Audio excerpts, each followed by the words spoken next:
prescription is. Hello, ma'am.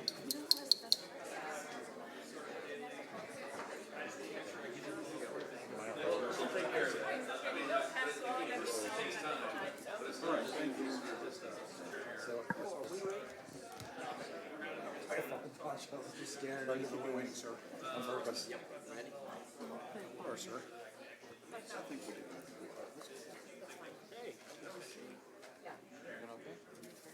They'll be getting eye drops for that now. I don't sound like that though.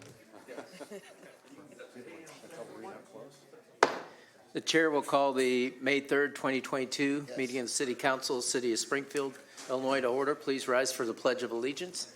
We'll have the Mayor's Youth Council start us off with that. Pledge allegiance to the flag of the United States of America And to the republic for which it stands, one nation, under God, indivisible, with liberty and justice for all. Good job, Thank you. guys. Clerk, if you please call the roll. Will do. Alderman Redpath. Here. Alderman Gregory. Here. Alderman Williams. Here. Alderman Fulgenzi. Here. Alderwoman Purchase. Here. Alderwoman DeCenso. Present. Alderman McMiniman. Here. Alderwoman Connolly. Present. Alderman McDonaldin. Here. McDonald? McDonald. The call works. It all works, doesn't it? Alderman Hanauer. Here. Mayor Langfelder. Here. Mr. Mayor, a Irish quorum is kids. present. Thank you. First, we have a presentation to give to Todd LaFountain and Doug Brown or whoever from CWLP, and Annie Story from the Executive Director of the Illinois section of the American Water Works Association, and her colleagues to recognize Drinking Water Week.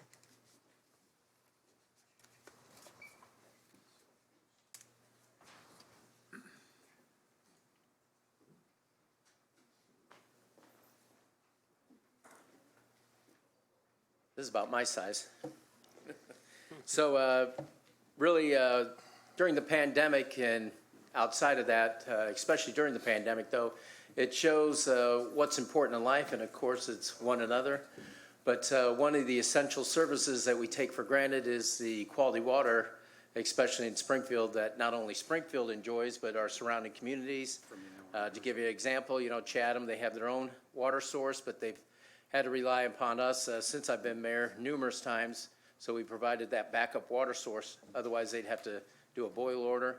And it's really good accolades to Todd LaFountain and his group and all the workers that really make that happen and making sure we have that great quality water, because the resource of the future, we've said it many times, is having a quantifiable, quality, and sustainable water source for our community. So the proclamation reads, whereas someone once said, we never know the worth of water till the well is dry. And whereas water is our most valuable natural resource, and whereas drinking water serves a vital role in our daily lives, serving as an essential purpose to health, hydration, and hygiene needs for the livelihood of our citizens, and whereas tap water delivers public health protection, fire protection, support our economy, and the quality of life we appreciate, and whereas the hard work performed by our City Water, Light, and Power, CWLP staff from all levels, from the engineers who design capital projects to operators ensuring the safety and quality of water at the plant, or a member of a pipe crew maintaining the water mains to ensure the greater Springfield community receives high-quality drinking water, and whereas CWLP provides public drinking water to a range of places and locations, including schools, parks, local businesses, places of worship, healthcare facilities, customers' homes, and even neighboring communities. And whereas we are all stewards of the water infrastructure and seek to protect Lake Springfield, our water source, for current and future generations. And whereas we thank the community for recognizing the importance of Lake Springfield and the efforts of CWLP and the City of Springfield to help maintain, enhance, and grow our only local drinking water source. Now, therefore, I, James O. Langfelder, Mayor of the City of Springfield, together with our City Council, do hereby proclaim May 1st through the 7th, 2022, shall be CWLP Drinking Water Week, and we truly appreciate the leadership of Doug Brown and Todd LaFountain in providing us this quality of water resource that we have today. So thank you very much.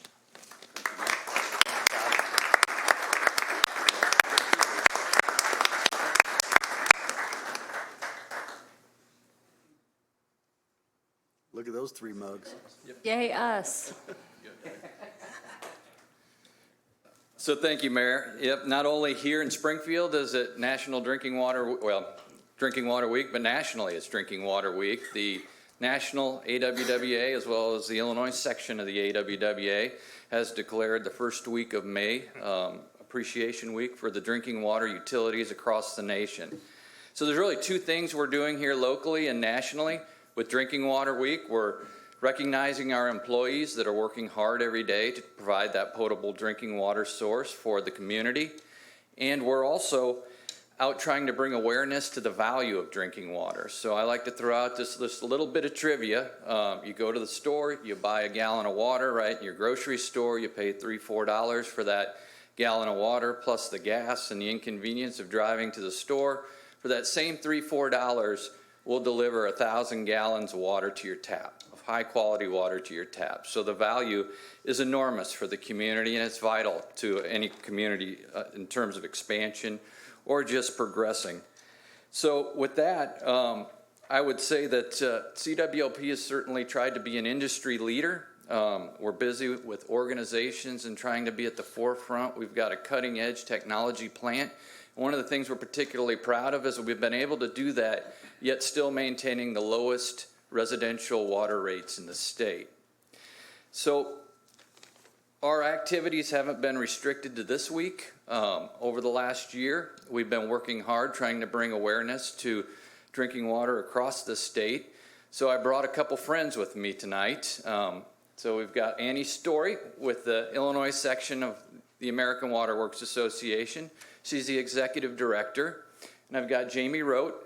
She's on the board with ISAWWA, and Melissa Olnacek. And they've got a little award presentation for us as well tonight.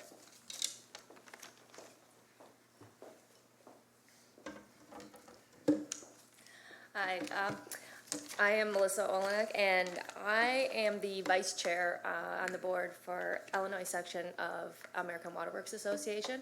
The Illinois section is, we have over 2,400 members that are part of the section, and we span the entire state of Illinois. We are dedicated to safe and sustainable water, and we value public health and total water stewardship. And as part of this, we have also created what we would call the Water Ambassador Program. And this really helps to assist communities with connecting to their customers. And Jamie's going to give you a little information about that program. Perfect, thank you. So the Water Ambassador Program is an initiative created to elevate public perception, knowledge, and consumer education of the water industry. The program aims to accomplish these goals by presenting a new communication platform of educational and promotional content in a manner that is relevant, engaging, and consistent among participants. There are 3 levels of standards: bronze, silver, and gold. Each level determined based on the frequency and method of communications. So, it's with great excitement that we present Springfield City Water, Light, and Power, the 2021 Gold Level Water Ambassador Award.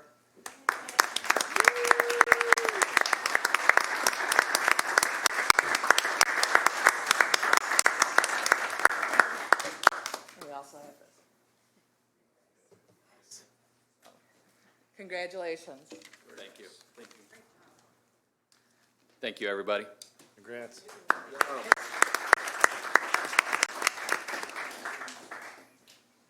Next, we have our Mayor's Youth Council, and Kathleen Alcorn, Deputy Mayor's spearheaded that this year, taking those duties over, and as well as Purnima Brahma. But the Mayor's Youth Council's here, and I know it's been an interesting year with COVID still in play, and we've expanded the council a little bit, but I'd ask Kathleen Alcorn to step forward and introduce the group and give an introduction. Thank you.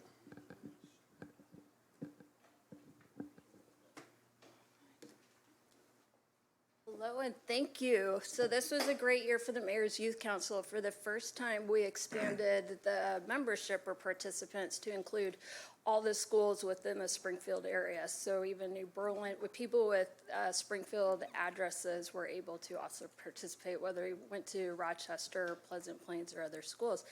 And I have to say, Purnima Brahma does not get enough credit for so many things she does, including the Mayor's Youth Council. So I would like her to come up and also say a few words. And thank you, Mayor, for letting me borrow Purnima through this whole process. I really appreciate it. Good evening. My name is Purnima, and council members, good evening. Mayor, thank you for the opportunity to serve with Mayor's Youth Council. Kids, thank you. It was a pleasure to work with each and every one of you.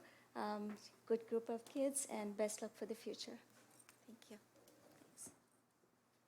Our president, Natalie McLaughlin, is coming up, and she's going to tell you about the many things they did, and also thank you to everybody. Your participation has been extraordinary. So thanks. Hello. Hello. I'm Natalie McLaughlin. I'm a senior at Southeast this year. Next year, I'll be attending Loyola University in New Orleans to study criminology and psychology and compete competitively on their swim team.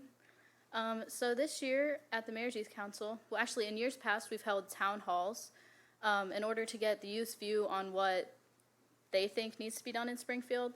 And many times, the youth thought we needed to support homeless youth or youth in need in our community. So this year we held a hygiene drive, and we collected items throughout all the high schools, and we collected hundreds of items of conditioner, shampoo, body wash, deodorant, and like any hygiene item really. And we had parent educators from each of the schools come, and they picked out any supplies that families at their schools may need.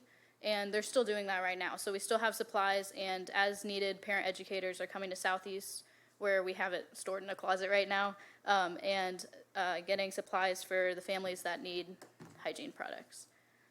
So Andrew is going to be our president next year. So I'm going to have him come up and talk about the future for the Mayor's Youth Council. Thank you. These things never seem to be tall enough for me. Hi, my name is Andrew Reicherholm. I'm a junior at Sacred Heart Griffin. I was the vice president of the Mayor's Youth Council this year. I'll be president next year. We've had a really great year. We've had a really great group. As a part of the council, we've attempted to unite the community, and we wanted to do that through a planned dodgeball tournament with the entire city. But as you all know, government moves very slowly. What? And we were not able to get a group together in time. But it was a really great learning process for all of us. We learned a lot, and going forward, we're all very excited for next year and getting together an event like that. And now I'd like to invite my fellow members up. Thank you for having us. Thank you. Thank you. Hi, I'm Kylie Grimes. I'm a senior at Southeast High School. Next year, I'll be attending Mizzou as a freshman to study international business administration marketing with a minor in Spanish. Thank you.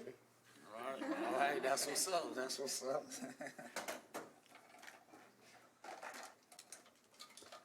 I'm a little short, my bad. Okay. Hi, my name is Rohan Ramkumar. I'm a junior at Springfield High School, and I'm not going to college yet, but I'll hopefully be there next year. My favorite part of this year was participating in all the activities that I was able to, like Mayor's Youth Council, and I also got to go to prom this year, so that was pretty fun. All right. Hello, my name is Nadia Mitchell. I'm a junior at Sacred Heart Griffin, and my favorite memory of this year was just being a part of this council and stepping into a leadership position and just meeting and interacting with people from different schools. My name is Luke Cycle. I'm a sophomore at New Maryland High School, and my favorite part of this year was planning events that help the youth of our city. Hello, my name is Anna Grace Pomerveau. I'm a senior at Springfield High School, and this fall I'll be going to Miami University in Ohio, not Florida, and I'll be majoring in communication studies with a focus on public policy. Hello, my name is Carter Kahn. I am a freshman at Pleasant Plains High School, and my favorite part about this year was organizing the events. So So I would like to invite all the alder people and the mayor and whoever else would like to have their picture taken at the Mayor's Youth Council to come up here. And also I'd like to say if there are any internship opportunities that you're aware of that may benefit the Mayor's Youth Council during the summers, please keep us in mind, keep them in mind. So thank you. Alderman Redpath? I have a question. So how do you determine what high schools are involved in the youth council? So they're Springfield area high schools or high schools where kids live in the Springfield area but go to a high school outside of Springfield. My district includes Rochester High School, Chatham High School, Springfield, and Southeast. Correct. And so there's no one from Chatham on the council? Nobody from Chatham signed up for it, but we certainly reached out to them and gave Okay. them the opportunity. We just do asking. have 2 students from Rochester Okay, who could perfect. not be here today. So a lot of the students had other activities tonight because they're very busy and very ambitious. I got it. They do a great job. I'm really proud of these kids. Yep. So, So why don't you get up there? Thank you. Thank you for being here.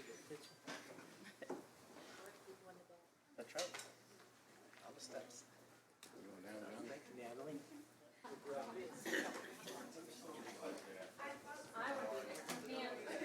Good work, Donald. Oops.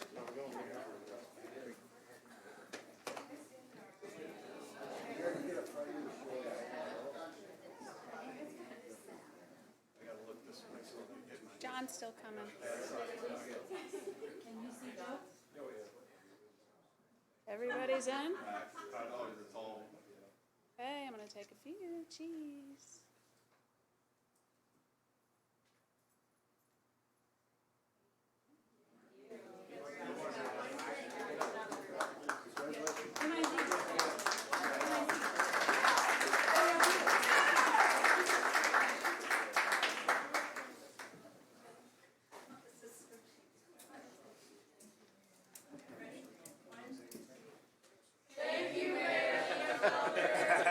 Thank you. We Laying it on appreciate, your thick. great work. He must have paid on paid political. Yeah. I think Chief Scarlett wrote down Natalie's name when she graduates from college to call her up to be a crime analyst for the SPD. But, yep. Yeah. We'll have Chief come up and give a presentation or overview.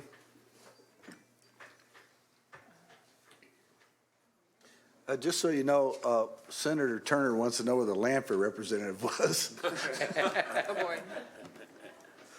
I think they were absent. But there is one there.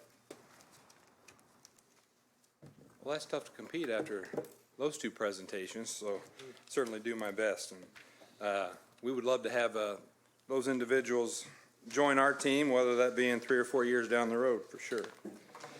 So I've been with, in the chief position for a little over 3 months now, and one thing that the mayor and I talked about. Yet? Come on.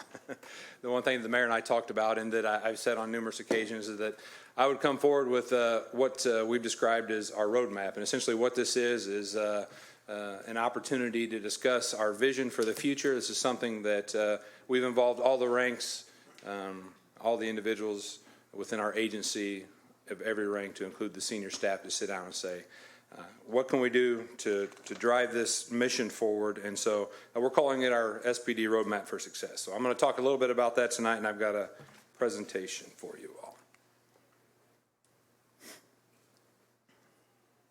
Maybe.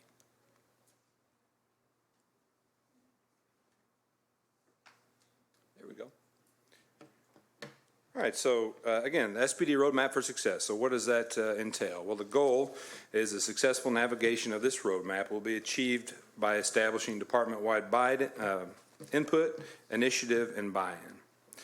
We believe that the philosophy for current and prospective officers, there you go, is so that everyone will know what our mission is and have a clear direction forward. Again, we want all of the parts working in unison so that we as an agency understand what exactly it is that we're after. So we've identified 4 paths that offer a layered approach to continued success. And they're described as reduction and prevention of violent crime, community engagement, leading the law enforcement profession, and recruitment and retention to sustain our workforce. And keep in mind that all these paths intertwine as we move throughout this roadmap. So let's talk about reduction and prevention of violent crime. We've identified a 7-point plan for violence reduction. First and foremost, we need to have a data-driven policing model which utilizes technology to direct the workforce and solve crime. And I'll give you a precision policing example here shortly to discuss that in more detail. Second, we're going to reinstitute the Focused Deterrence program. I know we've discussed that previously as part of the budgetary process, but we believe it's important to emphasize our youth and basically get to them before they have the opportunity to make really bad decisions. We want to offer mentorship opportunities for these youth. Next, we're going to maintain a robust partnership with our U.S. Attorney and Sangamon County State's Attorney, whether that's on a daily basis discussing specific cases or our current monthly meetings that we discuss gun crime cases. We'll continue to partner with our fellow law enforcement agencies to include local police agencies, Sangamon County Sheriffs, state police, and federal partners. This offers a force multiplier and helps us in intel sharing, information gathering, and leads to success when it comes to hotspot policing. We believe it's necessary to showcase our high-profile arrests and weapon seizures for 2 reasons. One, we want the public to know that we're out there doing our job and that we're taking, we're holding people accountable and we're taking weapons off the street. 2, we want would-be criminals to know that we're out there doing our job and to be deterred from partaking. We'll continue with our targeted initiative approach towards habitual offenders that have outstanding cases. We know there are individuals in this community that have multiple cases out there that we want to go back and, again, hold them responsible for their actions. And finally, we're going to increase community engagement and partnerships for a variety of reasons. One, to denounce violence, but more importantly, to partner and work together to offer alternatives for the youth of this community. So let's talk about community engagement. Again, it's about building relationships throughout the entire city. There's 117,000 residents within this city, and we want to lean heavily on each one of them for support, as well as for any assistance they can offer. We're going to collaborate with these non-law enforcement stakeholders and organizations who offer a trusted voice throughout our community. These community members are the subject matter experts, and we've got to build trust, which ultimately will lead to collaboration when it comes to solving crime. What I mentioned earlier, we want to have mentorship opportunities. As it says there, we can and should positively influence others within our community. We want to be a part of the success of our youth, and this would go along with the mayor's teen empowerment zone, future teen empowerment zone, the future cadet program we've discussed, our focused deterrence program. Additionally, we're going to continue to partake in many department-sponsored community events, which include partnership with the YMCA, the Boys and Girls Club, District 186, and various other events that are going on throughout the community. And I think this is key right here. We need to advertise the great work that we do. I believe I heard this from several of the alder folks previously, is that we need to showcase the great things that are going on in this community, especially as it pertains to that engagement with law enforcement. So we'll continue to do that. And last, under that one is ShotSpotter Community Connections Initiative. This is a future initiative we're working on that through the ShotSpotter program actually brings all the resources of the city together, and we dive into a specific area to revitalize that area. It's a great concept, and there's more to come on that. We'll continue with our Project Safe Neighborhoods, which includes camera registration, the use of the neighborhood police officers, Crime Stoppers, safe passage, and focused deterrence. And these are all opportunities to help solve crime, but also for us to provide help to those that need it, whether it be through drug addiction or, again, getting to our youth before they get involved in gangs and drugs. So next is leading the law enforcement profession. We believe it's important to set our agency apart from others, and these are some ways we're going to do it. We're finishing up the accreditation process now. That will be completed in June of 2022. We believe that we need to focus on relevant, realistic, and practical training that is meaningful and that has a purpose. We have state-of-the-art simulators already. You all approved the use or the purchase of virtual reality equipment within the budget. We're going to invest in internal trainers as well as external trainers that we can focus on de-escalation, bias training, just to name a few. We're going to set our agency apart through ongoing technological advances. We need to recognize this profession is constantly evolving. We constantly have to become more efficient and effective in what we do. You all are aware of the ShotSpotter technology we currently have, as well as the NIBIN technology. The license plate readers are being installed currently. Those are all great technological advances. Next, we need to focus on our equipment. It's imperative that we take care of our officers by providing them proper equipment, vehicles. We need to create a cyclical vehicle replacement plan so we don't get ourselves in situations where the vehicles are past their lifespan. We need to ensure that the computers our officers have are up state of the art and up to date. After all, their professional office space is the squad car and their personal computer. Additionally, we need to focus on uniforms. We have to modernize to allow for comfort and durability to ensure our officers are comfortable when they're working their long days. And finally, less lethal options.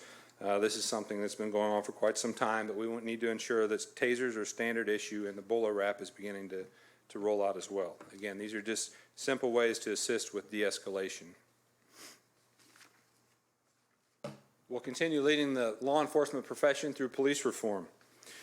We believe it's important to strive to constantly professionalize as an industry. Our policies are up to date as it pertains to the Safety Act, and not only do we meet, but oftentimes we exceed all of our Let's Be standards, which includes a multitude of increased training mandates. We've recently rolled out, and you all are aware of this, but our innovative response to nationwide issues going on as it pertains to homelessness and mental health. We recently hired our community care coordinator, Shannon Allen, who works alongside our homeless outreach team officer, Mike Newman. And they've hit the ground running. Shannon's been with our agency for just under a month now and has made some serious impact as it pertains to homelessness. Next, we need to focus on a department-wide wellness initiative. The men and women that wear this uniform are the most valuable resource that we have within this agency. Their well-being is vital to the success of this agency. We all know this industry takes a toll on the officers, and it's important that we provide the critical resources for a holistic wellness approach to include physical, emotional, financial, and spiritual wellness. And last, under leading the law enforcement profession, is transparency. This is what leads to trust building. We know that, we recognize that, and we're committed to that. Under the Springfield Police Department website, there's a transparency tab, which currently contains access to every single one of our department policies, internal affairs statistical information, monthly crime report numbers, and in very near future, license plate reader technology information will be stored there as well. Additionally, we're actively looking for potentially new software solutions to become even more transparent, as again, transparency is what leads to trust.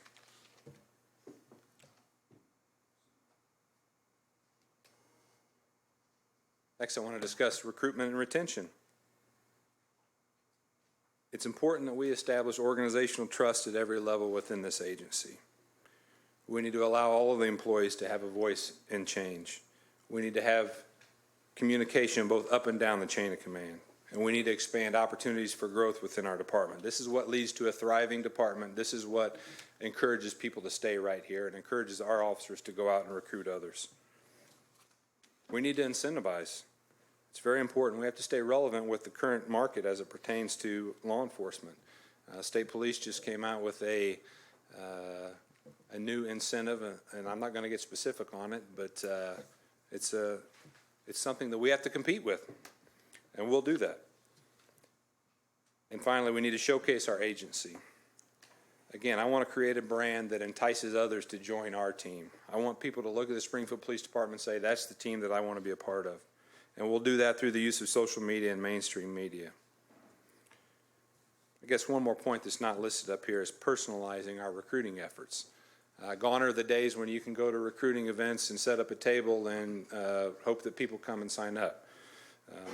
Our recruiting team has been great as far as going specifically to colleges and getting into classrooms, developing connections, creating those bonds, and following up with individuals as it comes time to take our test. we want to encourage prospective clients that this is their home. This can be a great home. And I would add one point to that, just so everyone's aware. Our next test date is July 23rd, July 29th, and August 1st. And we'll be testing again on those dates for a January hire.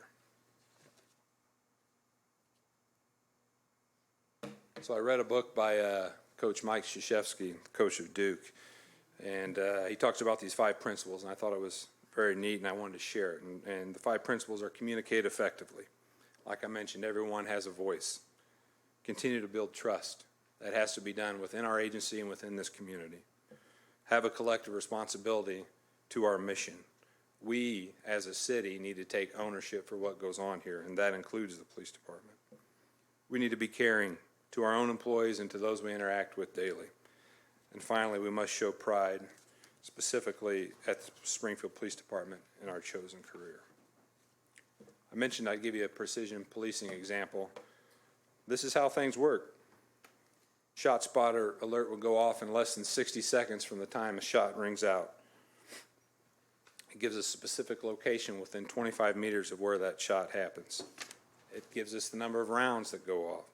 Our officers safely respond because they know exactly where that shot was fired. Our officers secure the scene and provide aid to any victims. Our officers utilize the license plate reader technology to identify suspect vehicles, whether that's through witness accounts or proximity to the area.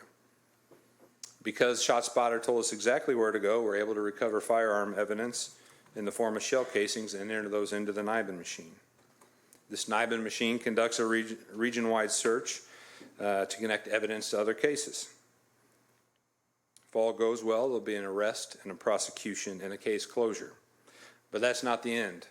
That's where ShotSpotter Connect comes in and utilizes the historical data of that call and creates a preventive response for us. That leads to officers having a presence in an area via the Connect model, and that spurs community engagement, and that's what leads to mutual trust. And that's how this works. That's where we see every component working together. I'll end with this. The roadmap is difficult and it'll be met with challenges. I get that. I believe that we have a strong work ethic here at the Springfield Police Department, and we're capable of problem solving. And with great community partnerships and a solid team of officers, we will be successful in this navigation on the roadmap. And that's what I have prepared, and I'd be more than happy to answer any questions if I could pertaining to that. Any questions or comments for the chief? Go to your screen. Oh, there it is, yep. Alderman Redpath. Chief, well done. I have some questions about the license plate readers. You talked about putting that information out on our website.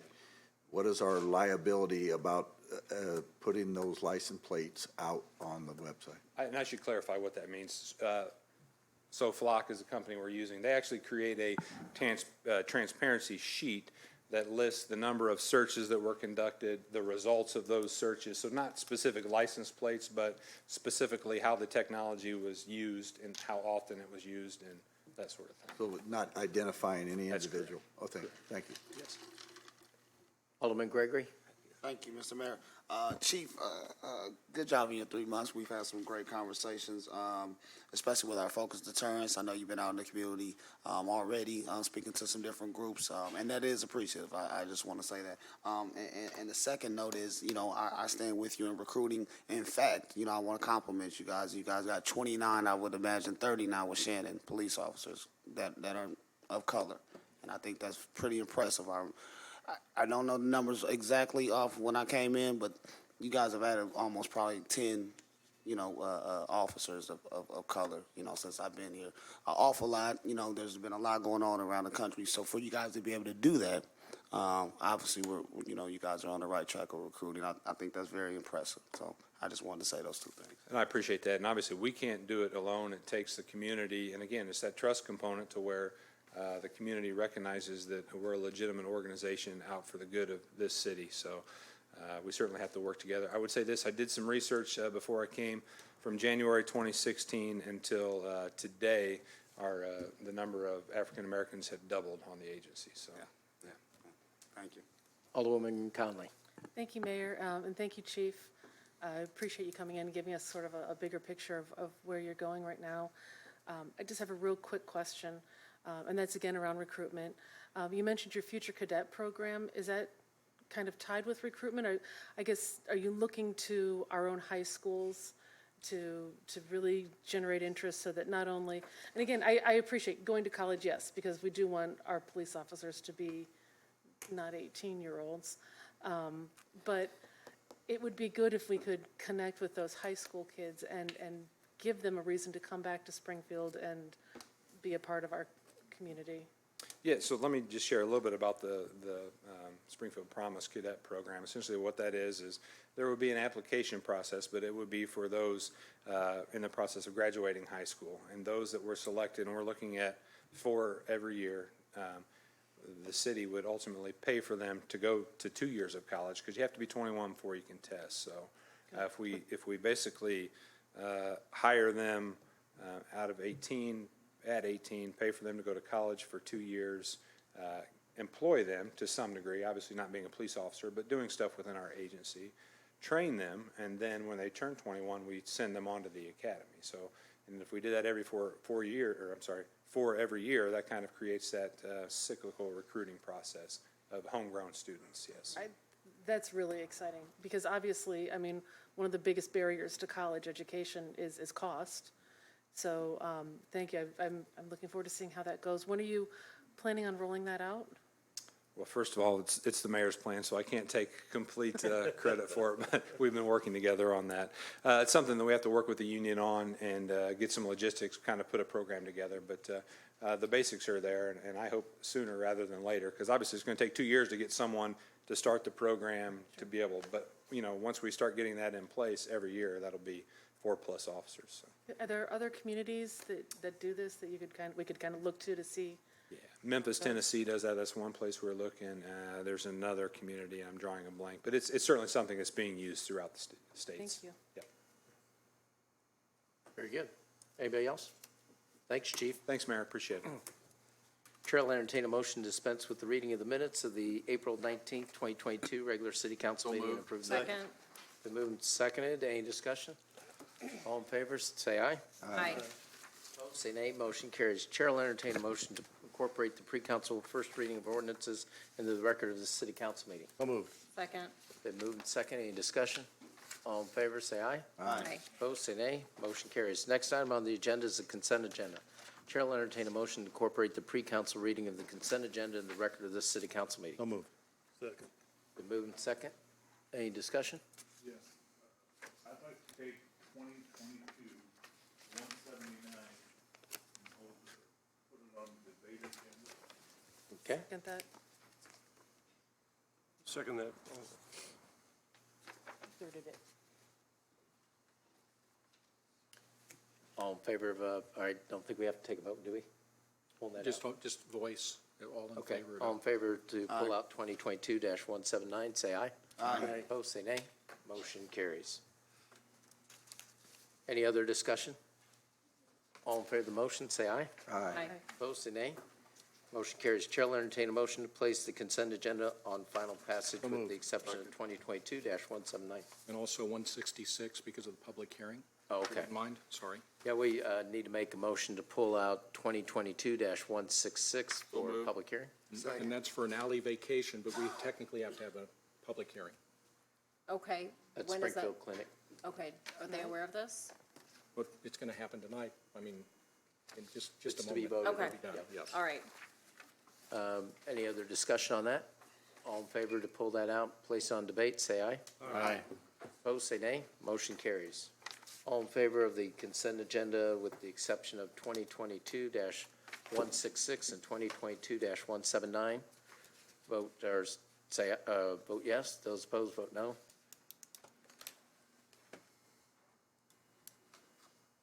Got nothing. Oh, okay. Wait a minute, this is for 166, we need the, Supposed to be Need the for everything. consent. Consent agenda, yep.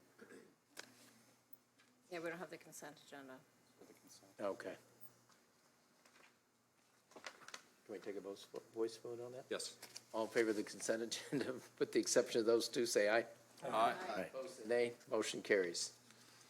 Next item on the agenda is docket number 2022-166, an ordinance vacating, I don't have that, just disappeared on us.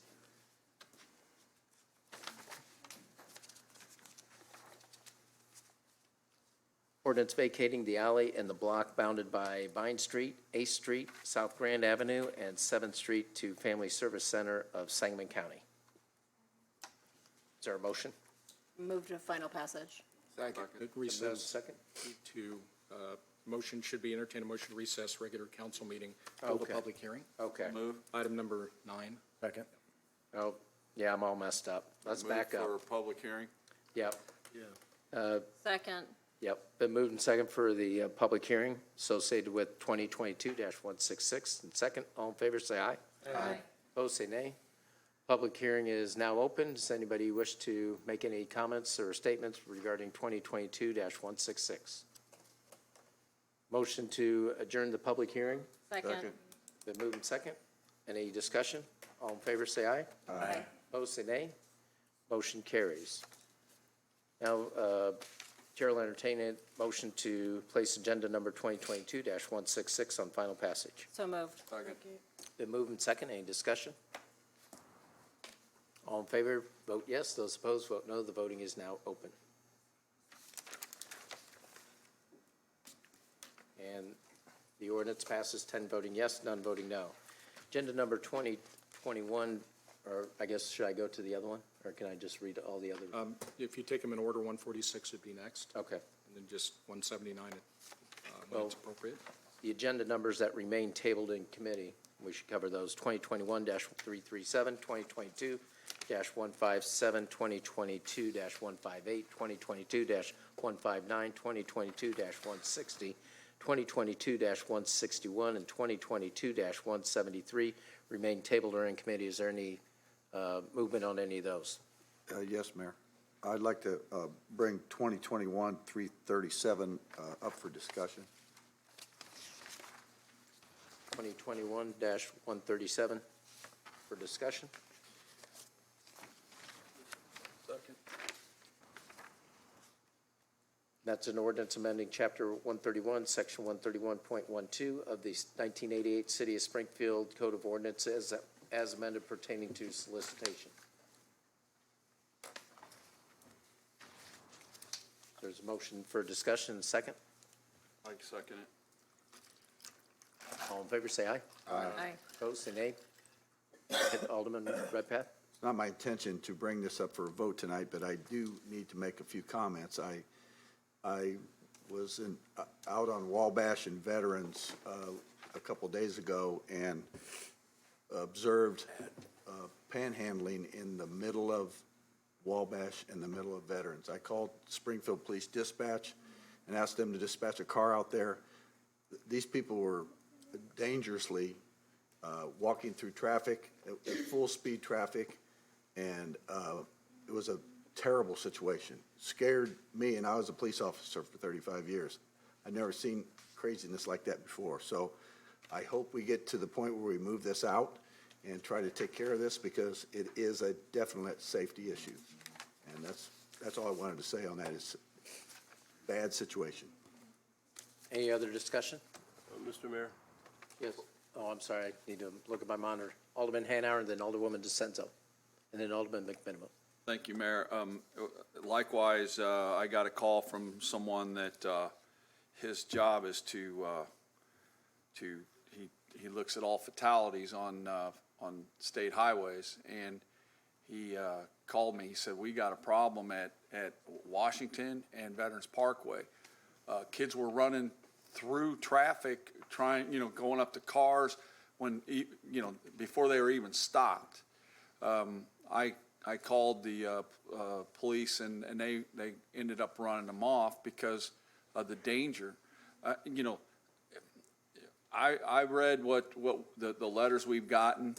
This isn't about solicitation. This is about people on the highway, out in the middle of the street, and in the middle of traffic. And certainly, I don't know what our liability is if we don't do something to stop this. but I can't believe that the city wouldn't have liability if one of those people or one of those kids would get hit on our streets if we didn't do anything. So I agree with Alderman Redpath that it's a sticky wicket here, but we've got to look at doing something. And how do other cities get away with things, you know, and we can't? So I'm just concerned one of these days somebody's going to get hit, and then we'll end up getting sued for a lot of money. It's sort of a catch-22. So, thank you.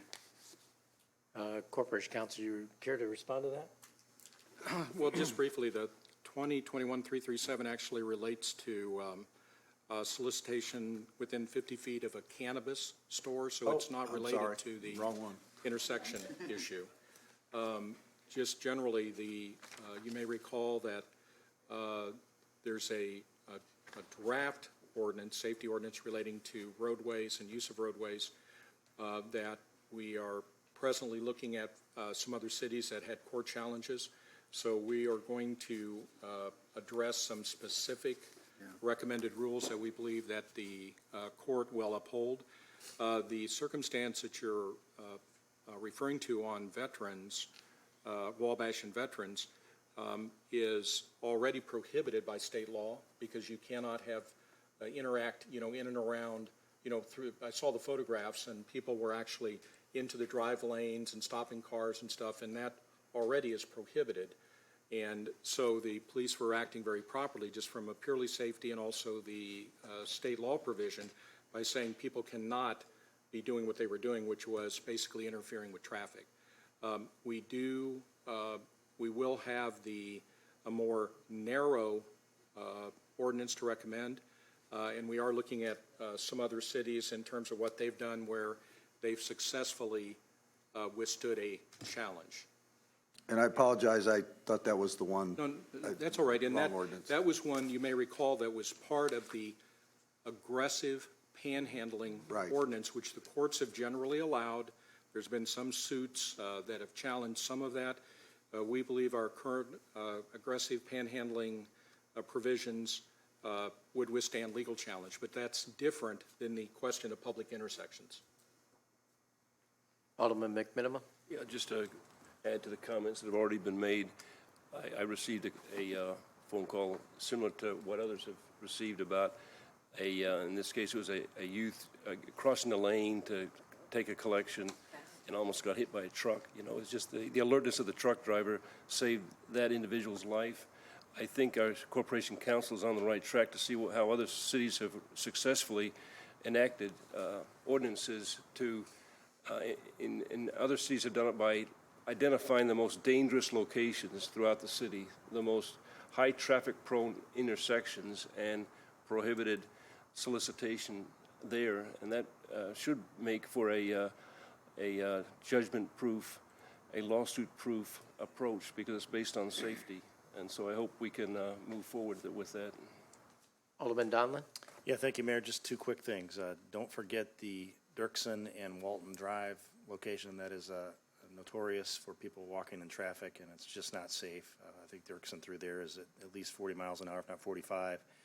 And then, you know, some cities such as Rockford, as we've talked about, Mayor, they have signs up along right-of-ways as a reminder that I think are very well done. I know you looked at some of that stuff, so just don't forget it, please. Thank you. Alderman Gregory? Thank you, Mr. Mayor. I think, if my memory serves me correct, this original ordinance for 50 feet from the cannabis dispensary was introduced by a previous alderman, and I don't, you know, in my opinion, I don't think that, you know, we probably can look at withdrawing this one altogether. I don't think that, you know, I think all businesses downtown, you know, probably want something done about panhandling and stuff. I know this particular dispensary that we was talking about has hired multiple security guards, and they've had that area pretty clear. We haven't received any complaints from that particular spot about panhandling and things like that. So just my comments on this particular ordinance. So is that a motion to withdraw 2021-337? Let me talk about that for a second. I guess I have to request to speak, but, you know, my wife just happened to get on the wrong side of the street there, and she didn't like being approached by those that are close to the cannabis site. Everybody knows that to go buy cannabis, you need cash, so it's considered an ideal situation to. I respect that. I just think request. all of our So businesses. I think this rule is a good rule, and I think those that walk downtown, that go to and from our two big hotels nearby, they don't know that there's going to be a cannabis location right there, and they don't like passing those that are standing there to try to solicit. So I think this is a good ordinance, so I don't know we should withdraw it unless our Corporation Council has found defects with the way it's worded or its approach. I was going to say, I think my memory is at the time, this was paired up with one of the initial discussions regarding potentially roadways or expanding some of those issues.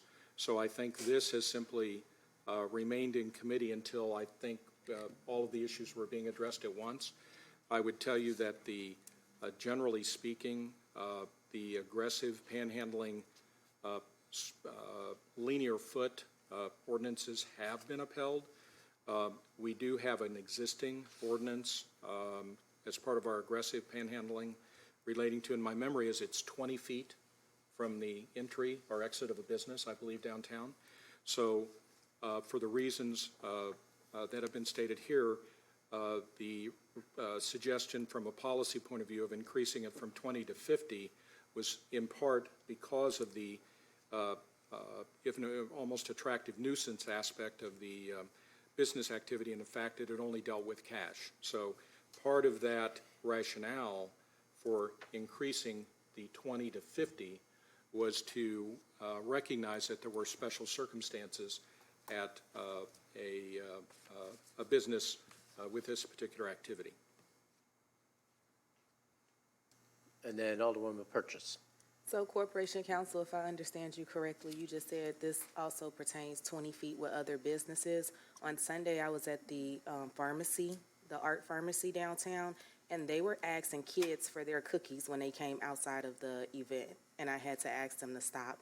They was also asking the parents for cash. So how do we deal with that? But you just said it's an ordinance that says they have to be within 20 feet of those businesses? The entrances, and that would be a matter for the police department.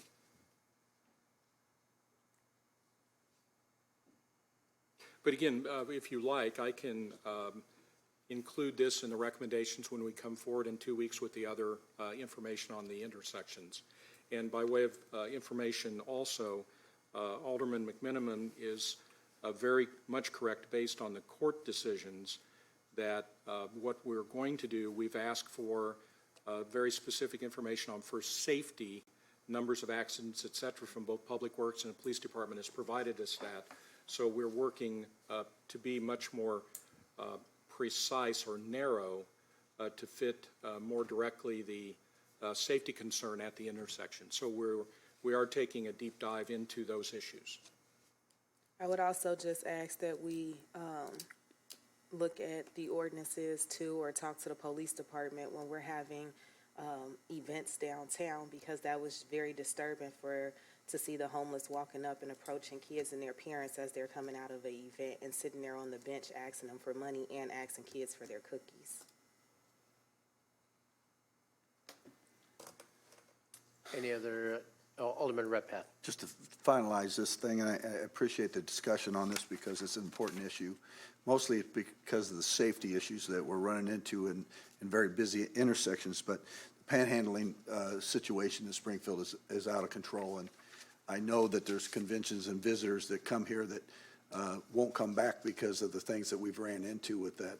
So I'm glad that, Mayor, that your administration and the Corporation Council is bringing forth legislation that we can look at to talk about this. But we do need not to step on people's rights, and I don't think that's the intent of this. I think the intent is for safety. And, you know, the panhandling thing is a tough situation because we cannot violate people's rights, but I think it's important that we proceed with with the stuff that we have in place with, especially the distances from the corners, because that will curtail a lot of the problems we have with the traffic that we're having. I'm telling you, what I saw was appalling. I was afraid, I thought a couple of those young people were going to die. I really did. So if we're done with this ordinance, I'd like to, if I may, Mayor, move to the next one. Yeah. I wanted- Any other discussion? Very good. Yes, Alderman. I wanted to poll the appointments up for consideration. 158, 59, 60, 61, I believe are the 4 appointments that we have to deal with. If we can pull those off the floor and consider them for consideration. I'll please. second that. We have moved in second to pull 2022-158 through 2022-161 off the, out of committee. And second, any discussion? Yes, Mayor. Yep. Alderman Williams? Are they here? We'll find Any out. of the people that we are recommending to be appointed, are they here? We'll find out when we read them into the record. Okay. So, any other discussion on pulling those out of committee? Mayor? Oh, sorry. Alderman Gregory, then Alderwoman Conley. Oh, no, I'm sorry. You can go ahead. I hit that on accident. Alderwoman Thank you, Conley. Alderman. And thank you, Mayor. I do know that with at least one of these potential appointees, there was a, conflict with another commission. So have we resolved that issue? Yes, Corporation Counsel. Just briefly, you may recall that the question came up about being able to serve on 2 of the commissions. We do have a city ordinance or rule relating to that. It would be my view that a person may not serve on both this particular appointment and the other appointment. They would have to decide one or the other. So why would we vote on someone that has to decide on one or the other? I think at the time when I talked to the person, they wanted to serve on the Economic Development Commission. So they'd, that was the intent at that point. But we always can hold it in committee if that's the choice of the council. Well, and I think we should, because I know this issue has come up before, and then, I just know I've never heard back about what happened with the person who was, possibly serving on 2 committees. I think, just my preference kind of moving forward, if we have someone who's already on a commission, I think that resignation from the other one should be submitted prior to, or at least, concurrent with being appointed to a new commission. It just makes it easier for us to follow. Makes sense? Thank you. So do you need a motion to hold those conflicting ordinances? Well, we can pull them out one at a time if you want. Why don't we do that? Well, Or go ahead. Alderwoman DeSenzo. thank you. Normally, we ask people to show up either the week before or the night we're voting on them, and we haven't seen any of these people here, so I have a problem with that.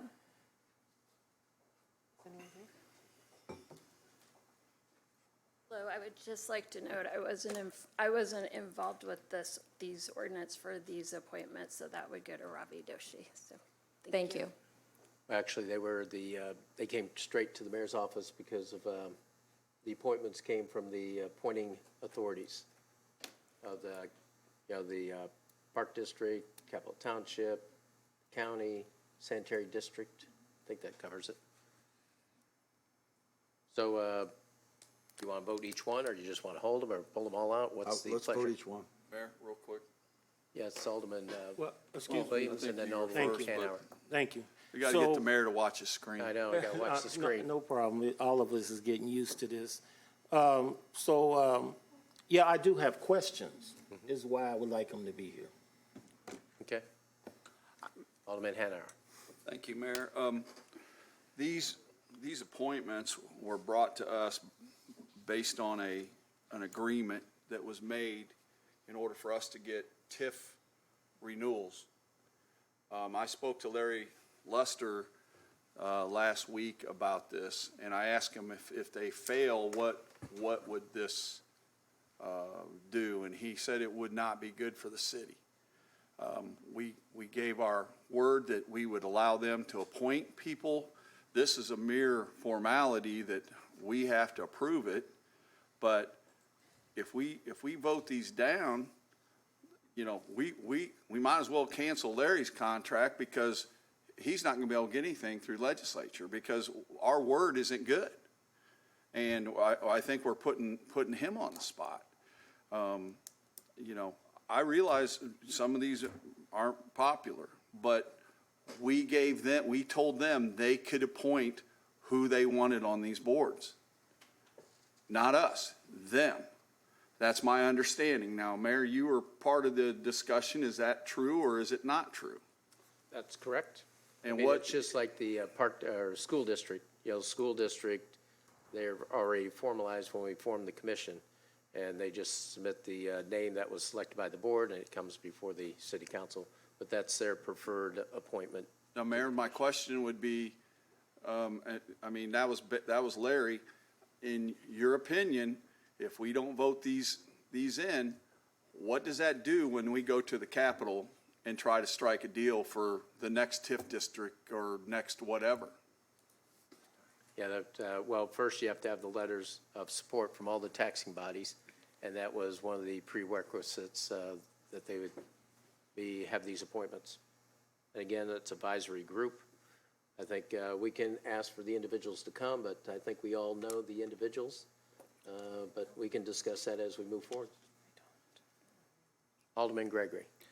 Thank you, Mayor. You know, I've went back and forth with this thing. I think I was passionate a couple of weeks about my stance on it.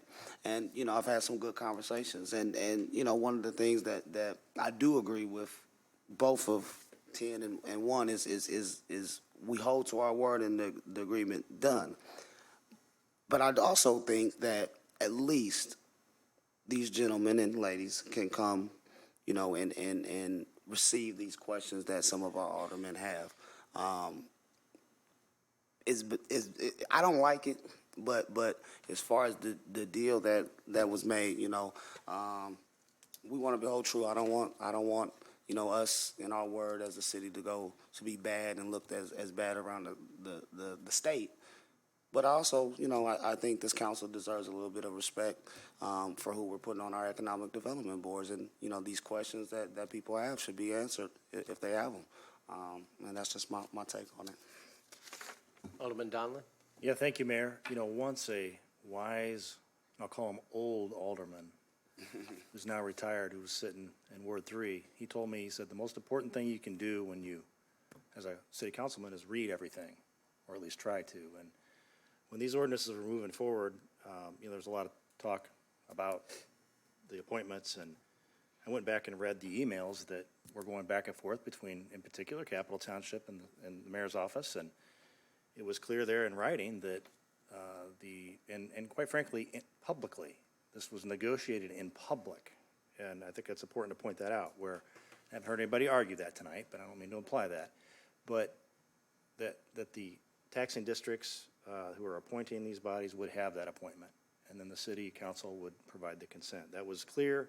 But, you know, the one thing that I think we're missing about why this is a good idea, and remember, it's an advisory board, but part of the argument against getting the letters for the TIF district was the fact that the taxing districts, part of the argument was they said they just didn't know what was going on with TIF.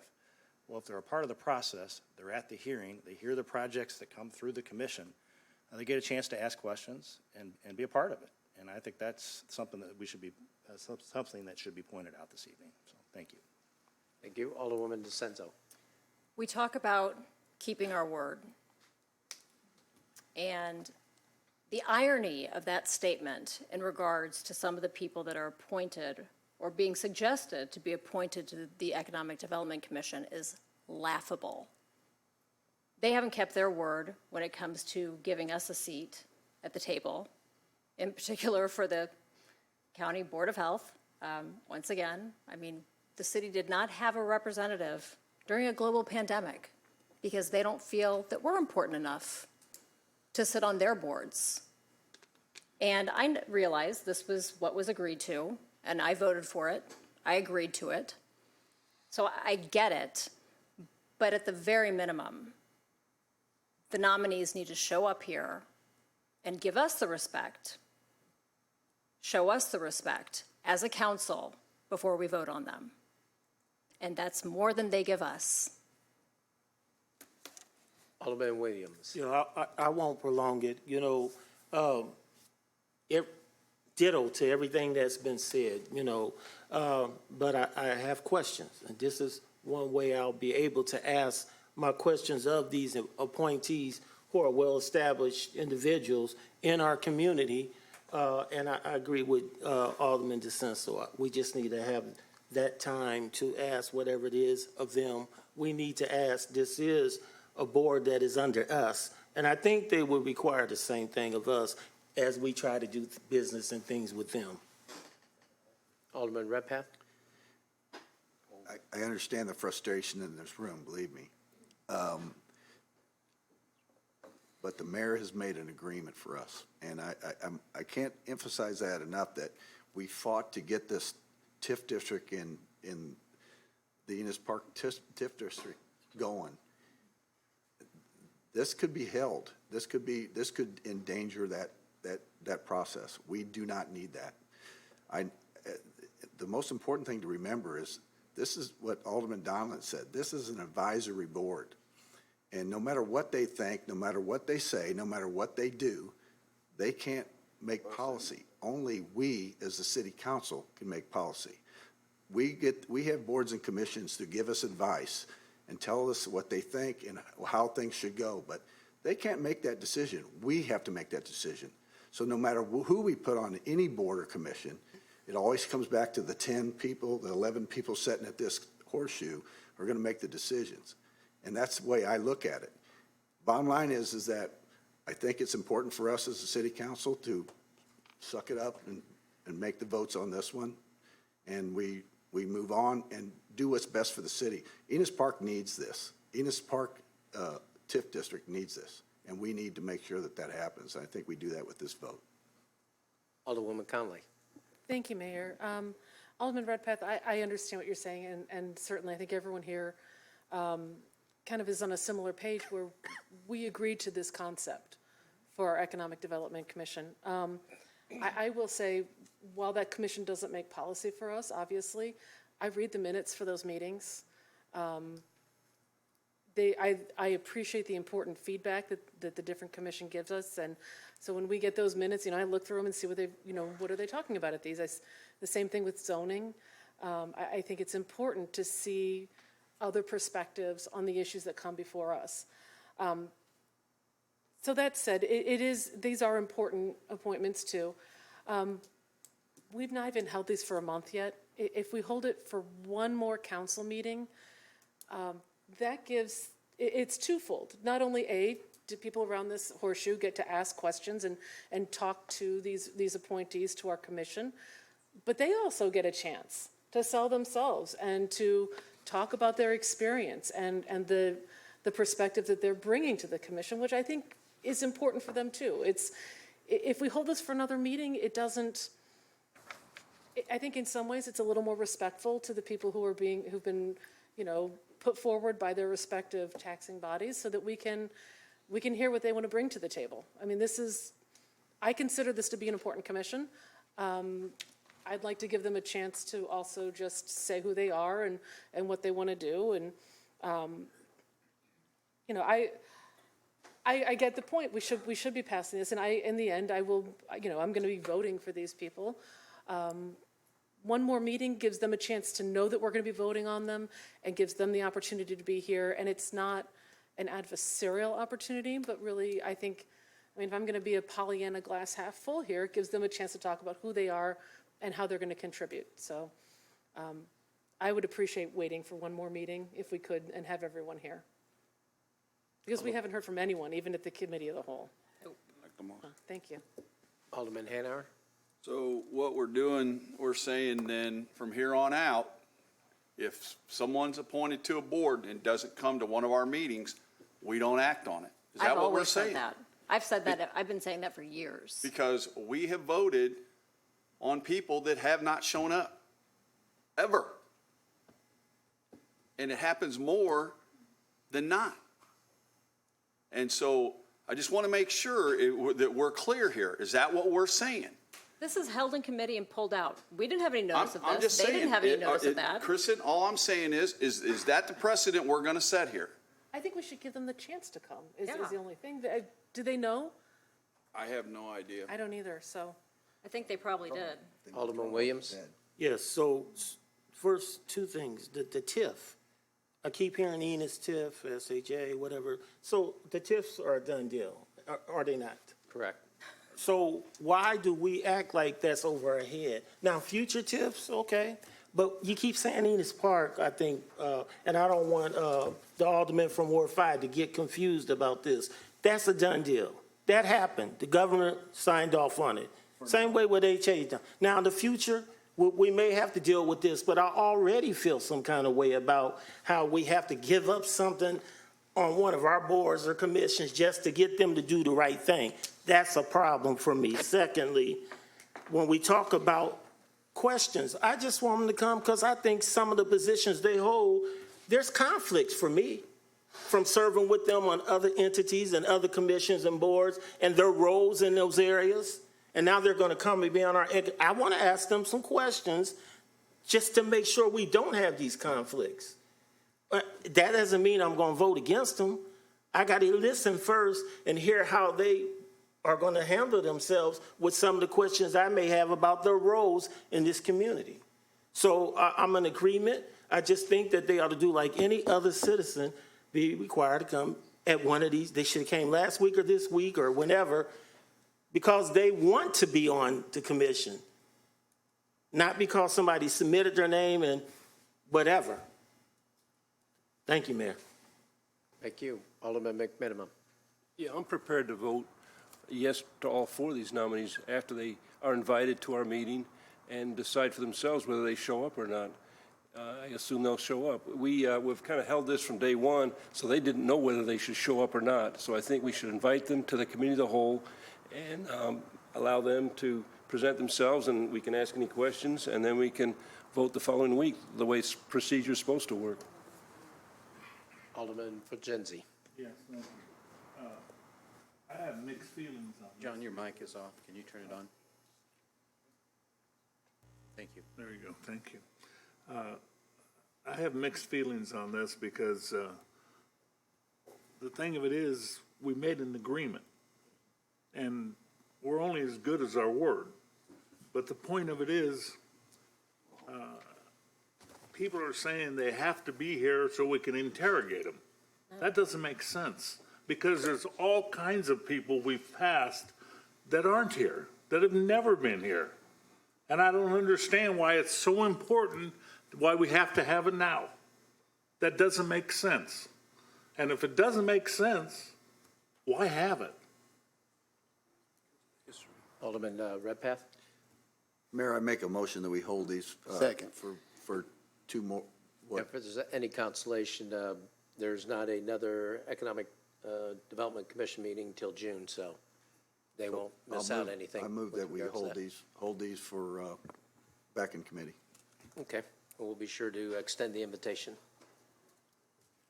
All in favor to hold back in committee? Aye. Aye. Opposed, say nay. They'll be in committee and treated like first reading, right, Counselor? Thank you. Next item on the agenda is docket number 2022-179, I believe. Or no? 46. 146. Oh, 146. Ordinance authorizing execution of an annexation agreement between the City of Springfield, Illinois, and Bernice E. Fox for property located at 7667 Old Carriage Way. Chair will entertain a motion to place or recess the regular City Council meeting to hold a public hearing regarding this annexation agreement. Been moved and seconded. Any discussion? All in favor, say aye. Aye. Opposed, say nay. Motion carries. Public hearing is now open. Does anybody wish to speak to the annexation? Motion to close the public hearing and reconvene the regular City Council meeting? We'll move. Been moved. Second. Second. Any discussion? All in favor, say aye. Aye. Nays? Motion carries. Chair will entertain a motion to place agenda number 2022-146 on final passage. So move. Second. Been moved and second. Any discussion? All in favor of the motion, vote yes. Those opposed, vote no. The voting is now open.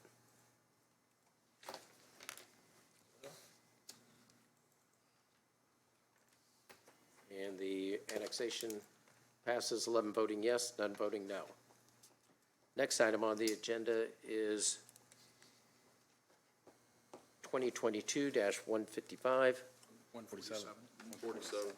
Oh, I'm sorry. Next item on the agenda is 2022-147. Ordinance annexing certain described real property located at 7667 Old Carriage Way. Chair will entertain a motion to place agenda number 2022-147 on final passage. Second. Been moved and second. Any discussion? All in favor of the ordinance, vote yes. Those opposed, vote no. The voting is now open.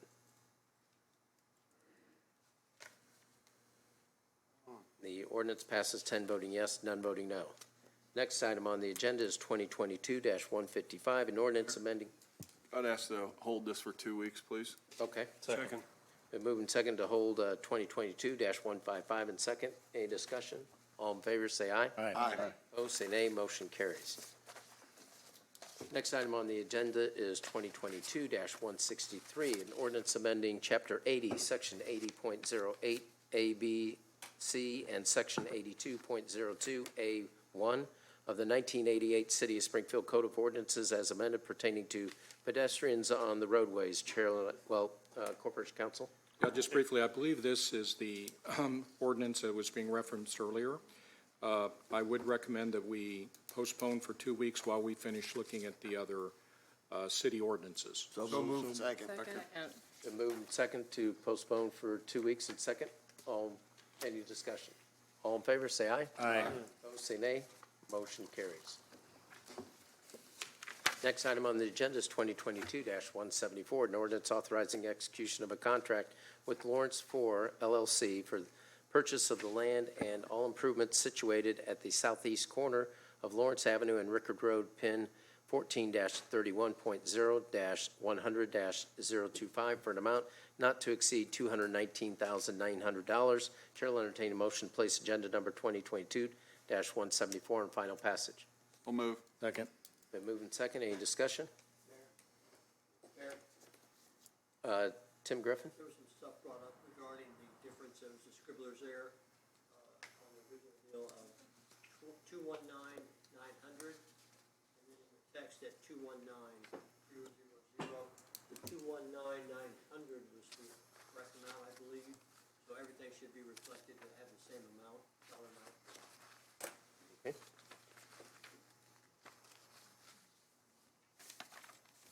You have noted that? Yep. Thank you. Thank you. Any other discussion? Alderman McMenamin. I know there's a lot of support for this, and whenever you put up another fire station, it looks like we're doing the right thing. But from my point of view, it looks like we're going to end up with 3 fire stations west of Route 4. Our 3 newest or 2 brand new fire stations west of Route 4. That's an area with new construction that, we've got a high likelihood of meeting the fire code and all that kind of thing. We have a low fire incidence west of Route 4. And meanwhile, we're moving a station that's now at Chatham and Monroe from older construction. There's more higher density of construction. And I think that we just have other more important priorities than placing ultimately three fire stations west of Route 4. So that's the reason for my no vote. Any other discussion? Yes, Mayor. Alderman Williams? So, I'm for the firehouses. I'm not against, I have problems with the locations, but I think, I don't want to see Panther Creek burned down or anything like that. This particular firehouse just adds to some of my, similar to you, Alderman McMenamin. So I look at population, I look at the growth that they have. These people who buy a cornfield, turn it into a subdivision, there's no road, there's no school, there's no fire station, but then at the expense of the core of the city or the older parts of the city, everything goes on that side of town. I think we have to really start taking a look at this because when you look at the statistics, and I'm in fire, and then Cokie Mill already is the lowest, probably because they got I don't know, better alarms, more space, better, what do you call the thing, sprinkler systems? I don't know. The newer part of town, the less fire risk. I don't know. Maybe that's why they have not as many calls as they do on my side of town. But what I'm truly saying to you, I understand why the move had to happen with number 8. I understand the move, what happens, and why we're doing all of them. I truly do. But I do think we have to look at sometimes why we're placing these things all on.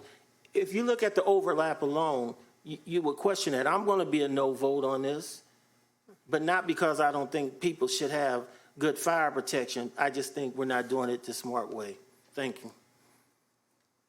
Yeah, Alderman Donlin, and then I'd ask for Chief to make comments unless Alderwoman Conley wants to go after that. Alderman Gregory. Please. Mayor, I'd love for the chief to speak first, and then I'm happy to speak, Chief. We put dozens, if not hundreds of hours into finding out where these fire stations should go. We have, as far as the statement about Station 12 being the slowest as far as run volume station, that's not correct. It is actually one of the ones that over the course of the last decade or so has increased the most. It's in the middle. A lot of our fire stations, by design, when they were built where they were built, that was done purposely to try and keep the call volume as consistent throughout the city as we could, while also having the consistent ability to get to the places that we needed to get to the quickest. As far as the placement of this particular station and the fact that there are 4 or 3 stations that are going to be west of Route 4, my job as the fire chief is to try and make sure that everybody who lives in this community has the right kind of fire coverage. If I didn't think that this was the right place for this to go, I wouldn't bring it to you. We did, like I said, we did dozens, if not hundreds, of hours of, okay, well, is this a better place for it? Do we think that the expansion of the city is going to grow? Which way do we think that's going to grow? And we know that it's going to grow to the west and to the northwest. Those houses aren't there yet, but we try to make sure that we are covering what's happening in the future. And quite frankly, for me to hear that you don't think that we're going about it the right way, I'm open to suggestions, but all I know is that what we did is we take data, we take hard data, we look at the way that the rest of the fire departments across the country expand their coverage when it's necessary. We employed that same data, that same way of doing so to what we did. And I don't know any other way of doing it other than to say, we know this is where the people are.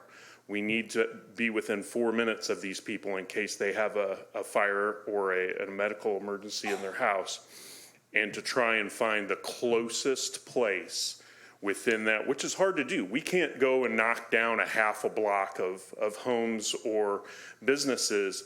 There's only so many places we can put firehouses. But that is the gist of what has gone into this. It's been not the easiest thing for us to get to do. It's hard work. When we had the consultants come in as well, they told us this is where you need fire stations. I'm open to suggestions on stuff, but we have done the homework. The places where we want to put these firehouses are not happenstance. They're not guesses. We use data to do that, and this is where they need to go. And that's where the greatest fire risk is. Fire risk. Well, here's one of the things is that you are correct in that sometimes the places out west. Now there are no sprinkler requirements for residential structures. So as far as that goes, all of the commercial structures out west there are sprinkled per code. But the way that new construction works with the lightweight construction, all of those new houses burn 5 times faster than the old houses do because they are made with lighter materials that burn faster, roofs collapse faster. So we need to be in those areas. We can't continue to let the Panther Creeks that a lot of these places are built, and they're large structures and they're lightweight construction. And we've had a couple of fires out there and they're tough to save. They really are. So for us to continue to not recognize that we need stuff out there would be my job as fire chief. I would not be doing what I'm supposed to do. Alderman Donlin? Yeah, thank you, Mayor. Chief, I appreciate you coming up, and I want to say, one of the things I like about, I didn't say the only thing, one of the things I like about the work you've done since you've been serving as chief is that you look at the technical side of things and try to take the emotion out of it. Those things are all important. I don't mean to say that you ignore them, but you've done an excellent job. You and your staff and the consultants have done an excellent job of looking at the data. And I don't mean to argue with anyone tonight, but I got to point out, I just feel like I have to.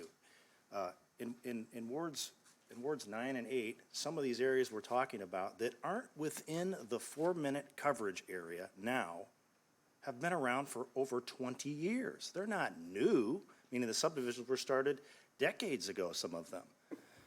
So it's not like something that just happened overnight. I know we're not talking about with this ordinance Panther Creek, but it is fire related. Panther Creek, how long's that been around? 30 years? I mean, it's not new. Mid-90s. The city, unfortunately, and I'll say this, I think we all probably feel that I think we could grow better, faster. We've had a lot of obstacles, so has the United States. But what's happened in these areas is it's not just about fire. Remember, it's also about the EMT responses. Because as I said, I don't mean to repeat myself, but I said last week, a good friend of mine, this wasn't in Springfield, had a heart attack. I think he was 99, might as well say 100% blockage in his main artery. He was able to call 911. They were there fast, and they said they only had 90 minutes. And when they started the procedure, it was 60 minutes. So you start doing the math, and you see how critical this 4-minute response time can be. And that's what this is about. When we first started talking about moving the station, first of all, it's in Ward 8. It isn't even in my ward, but it does impact Ward 9 for sure.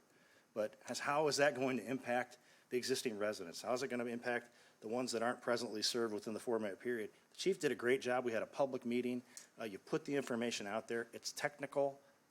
And quite frankly, I don't want to play politics with public safety. This is the right thing to do. So thank you. Thank you. Alderwoman Conley? Thank you, Mayor. And it's always a good idea to let other people speak before I do. Chief, you brought up one of the exact topics that I was going to mention, because I do remember actually some of the conversation around even statewide rules to require sprinklers in new construction. And as you pointed out, new construction, it's not the plaster walls that you have in these gorgeous old houses. It goes up quickly and it burns hotter, as I understand. It's not just faster, but it's hotter. And when we want to talk about density of housing, I have a lot of duplexes in Ward 8. So you're talking about 2 families now that are impacted potentially, by what goes on in the neighbor's house. And I also have a large concentration of senior citizens, a number of senior citizen living areas. And, the ability to know that 4-minute response time applies to where you live is critically important. And I do appreciate, I'm not going to repeat the data-driven discussion that this is based on. I appreciate where that's been. My only concern with this situation, and we've talked about it prior, and I see on the list that Alderwoman DeCenso wants to speak to, but we did ask that Station 6 be the first priority. And I get that there have been environmental concerns with the location. Again, bringing out the nerd in me, I remember those rules from having worked on them before, and it is a complicated process, so I can see that would happen. I certainly don't want this to be viewed as some sort of a perception that West Side is getting something that other parts of the city shouldn't be getting or won't be getting. Station 6 is still an extremely high priority, and this entire council has said that. So we need to make sure that that very real situation, that this land is available, and we haven't allocated funds for construction yet. We haven't gotten to that vote yet.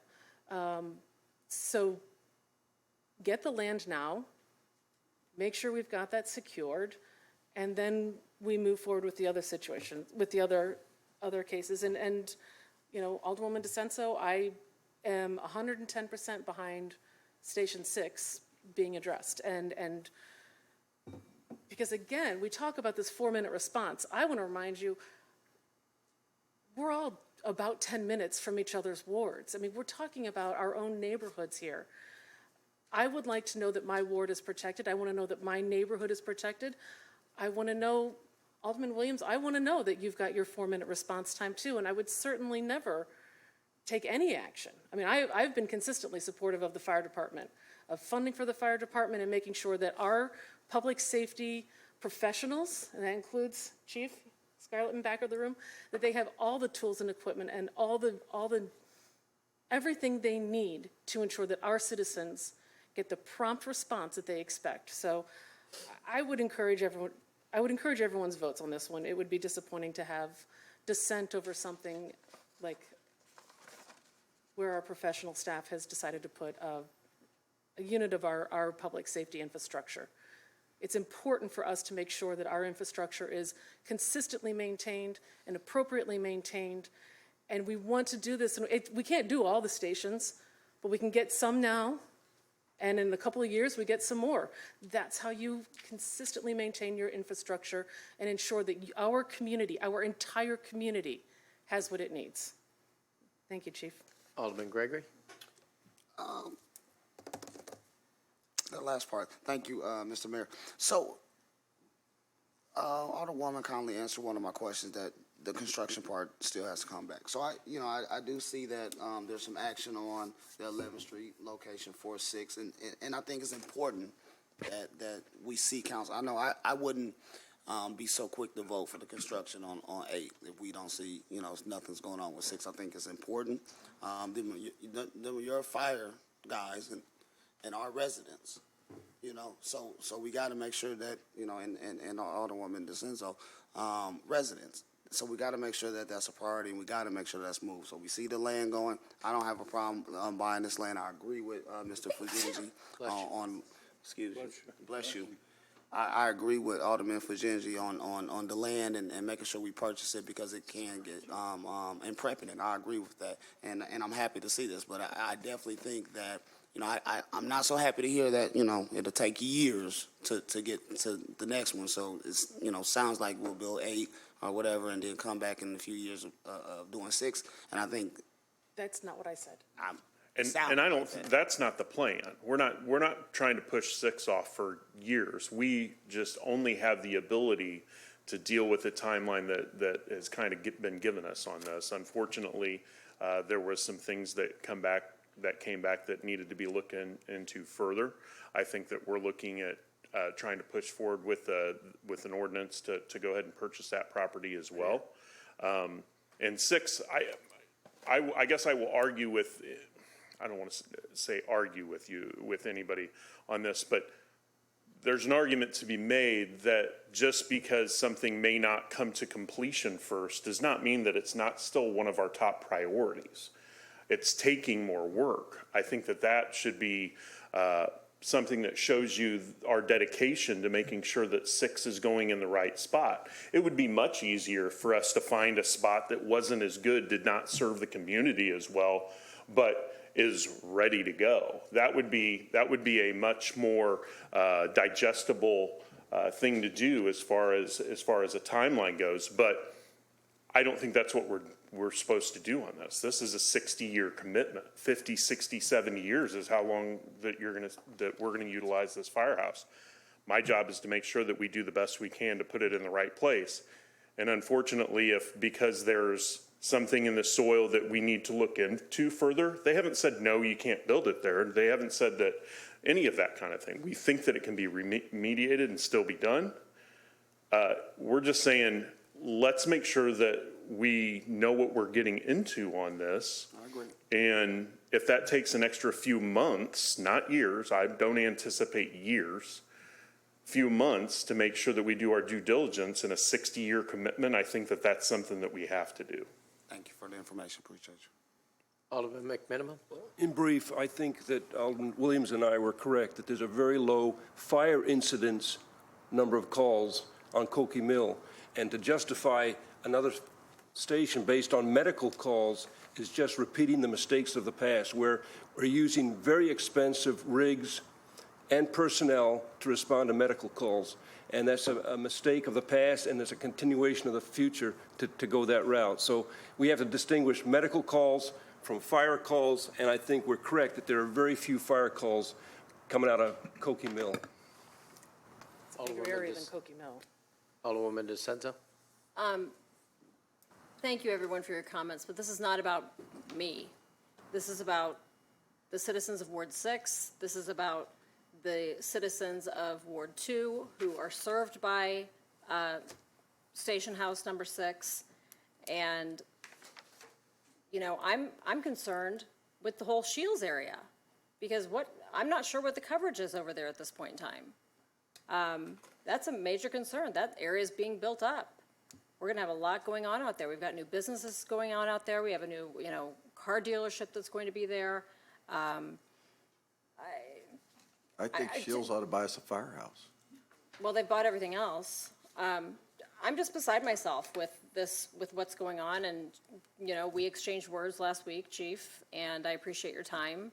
But I'm not satisfied with the response or the answers that I'm getting. I know what it costs to remediate, you know, bad soil. I work with the IEPA every day. It's not cheap. It's a lot more than $219,000 usually. So I think it's probably time to move on and find another location that's more suitable. Yeah, we'll know in 2 weeks what the soil sample holds with regards to that. Alderwoman Conley. Thank you, Mayor. And just real quick, Alderman Gregory, I just want to clarify, I never intended it to sound like I thought these 3 stations should, you know, any of the other 3 should take years. I'm talking these 3 get done and then we, you know, continue a plan like we do for the other stations. I just wanted to clarify that. Appreciate that. Okay. Alderman Redpath? Just a matter of clarification, Chief.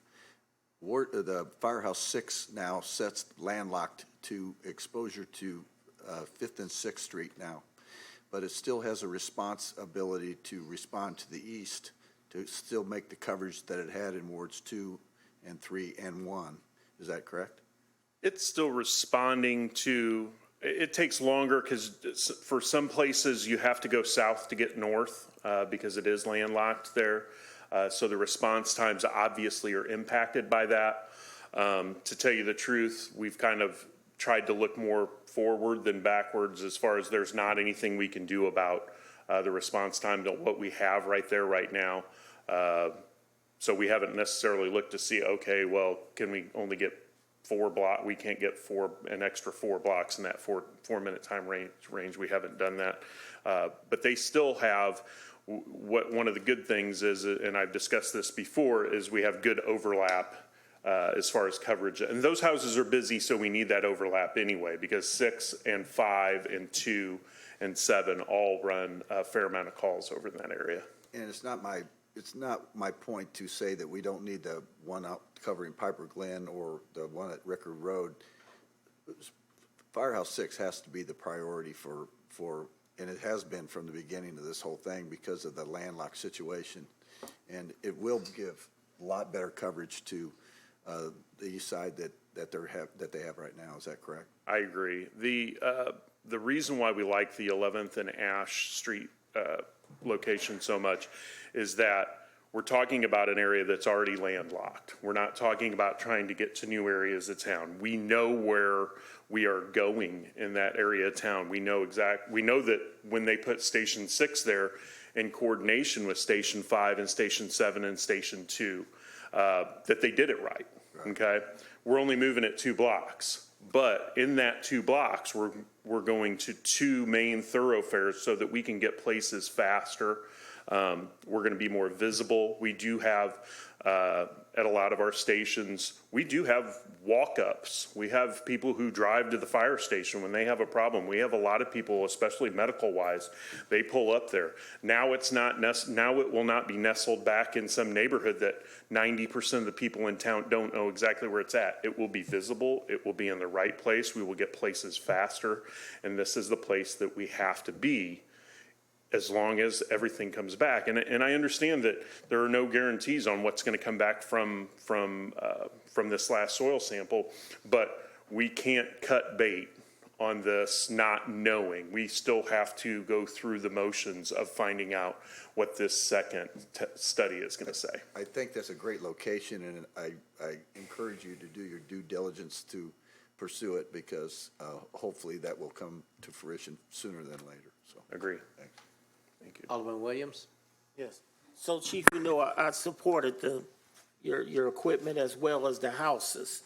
So that's not really what this is about, but I'll just sum it up for me to say this. So when the people see 3 new houses going on the other side of Veterans, where, in my opinion, less population, less need, but you have your facts, I have mine. So I know I can do this over in Pillsbury and touch the next house, probably where Chuck Redpath is sitting. That's the space.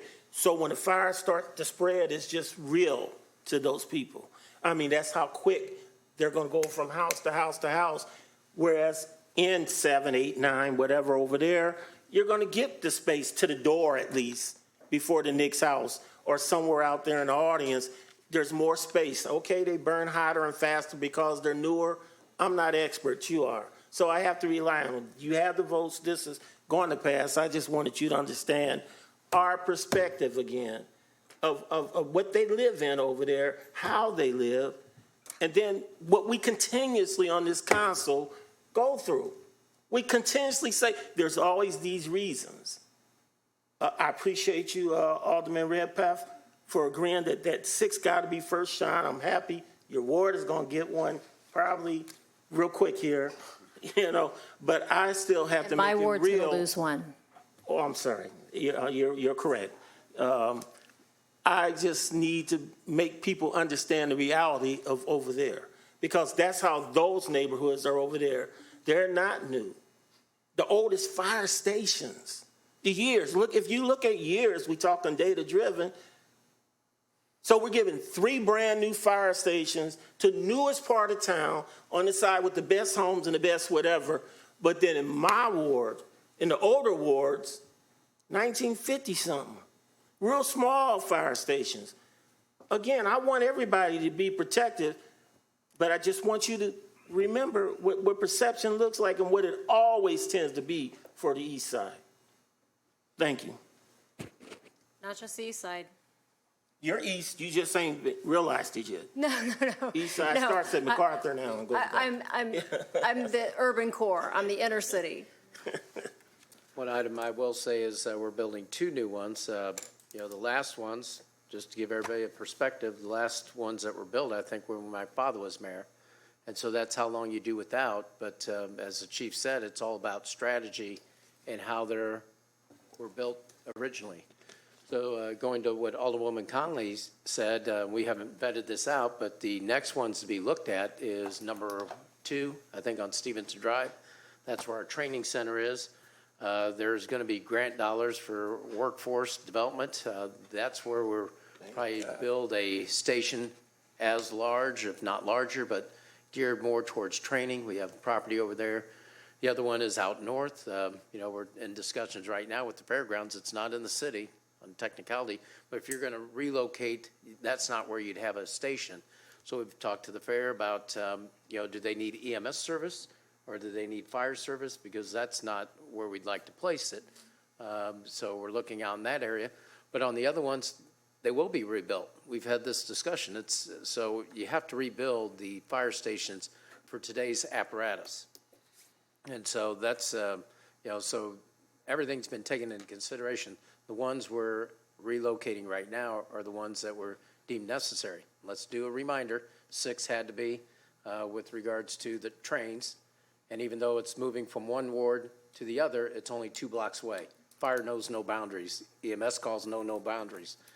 8 was on the situation where if you look linear, you have one on Chatham Road by Christ the King, you have this one on Chatham Road by SHG, and then you have one on North Grand, I believe, MacArthur. So you almost have a straight line, nothing to the west. So that's why it's going west, because that population has exploded since those were built. And then the last one, number 13, has been wanted for decades, and that has the worst response time. So we can argue all you want, but again, that's the reason for those locations. And so going back to the Shields, I'm not sure what the chief can speak to it. We'll look at it, how fast they can go from that station to Shields. It'd be pretty quick because we were looking at the location that originally was next to Darcy's Pine, I think, and that would, for number 6, and that was a concern for moving how far we were going to the west, but really it didn't get the response time out in that direction that we wanted, meaning Panther Creek, Piper Glen, and seeing if we could move that direction. Shields, I don't have the exact response time. Obviously, Station 7 that is over on Glenwood Avenue can shoot straight down MacArthur Boulevard. I don't know if that's 4 minutes or not. I have never looked at it. But at the same time, while there's, right now there's a hotel and a restaurant and Shields there's not a lot of residential in that area right now. So it's one of those things where it would be planning for the future if that was developed for residential, but our bread and butter, the people that we need to protect are residential, and there's not a lot out in that Shields district yet right now. Now, I have stated, and I have not been able to be in the room as far as some of the things as far as what they're going to develop out there. We are hoping to have within the new development an EMS area within the Shields area there when they build that. So that's one of the things that was a goal of mine on that. Alderman Hanauer? Thank you. Let's talk about reality over perception, okay? Out in my ward, I've got a $20 million project that's coming in. You know how much money they're asking the city? Zero.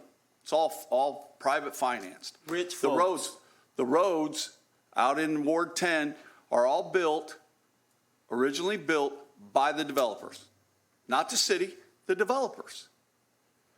We've got aldermen up here that are basically saying that the health and safety of Ward 10 and Ward 9 and Ward 8 don't mean crap to people. I'm embarrassed that was even brought up.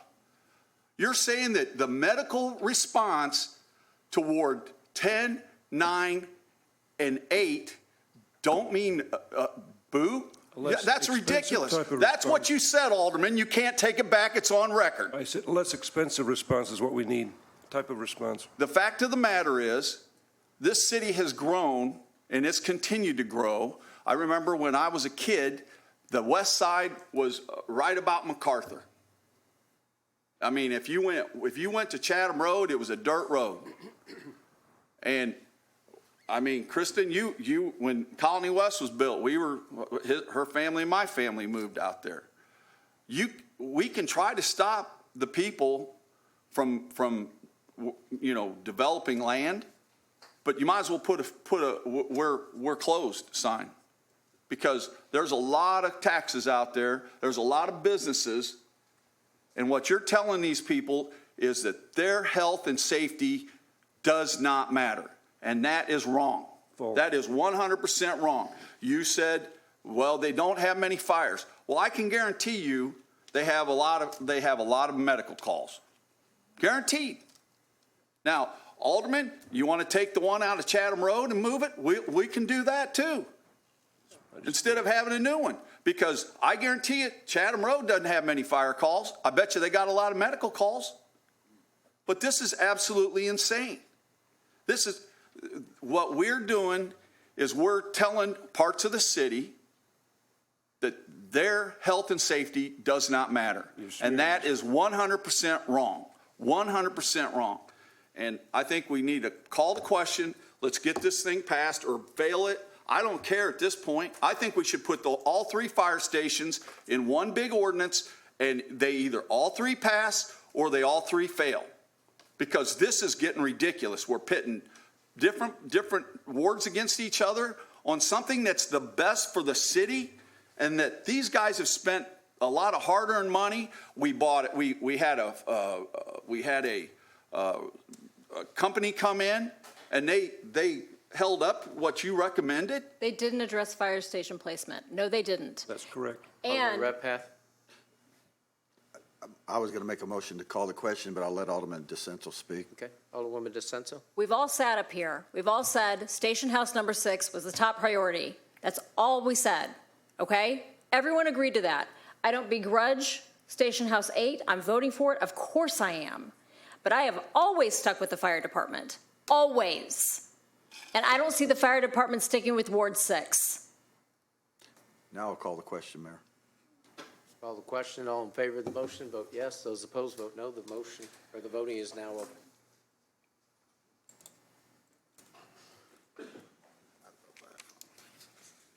And the ordinance passes with,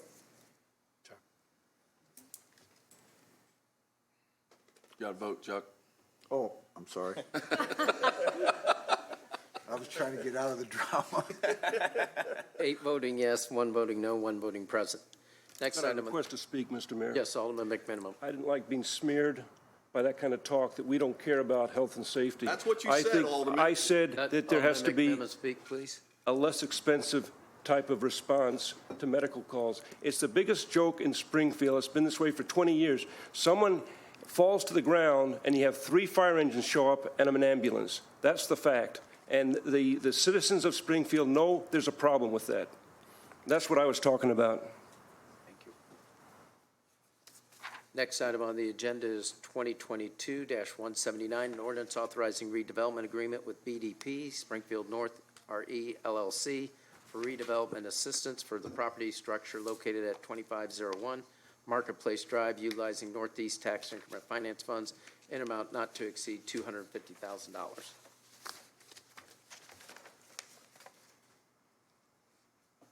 Is there a motion? Mr. Mayor, I believe there's a citizen here to speak about this issue. Okay. Mr. Imhoff. Sure. Of Fit Club.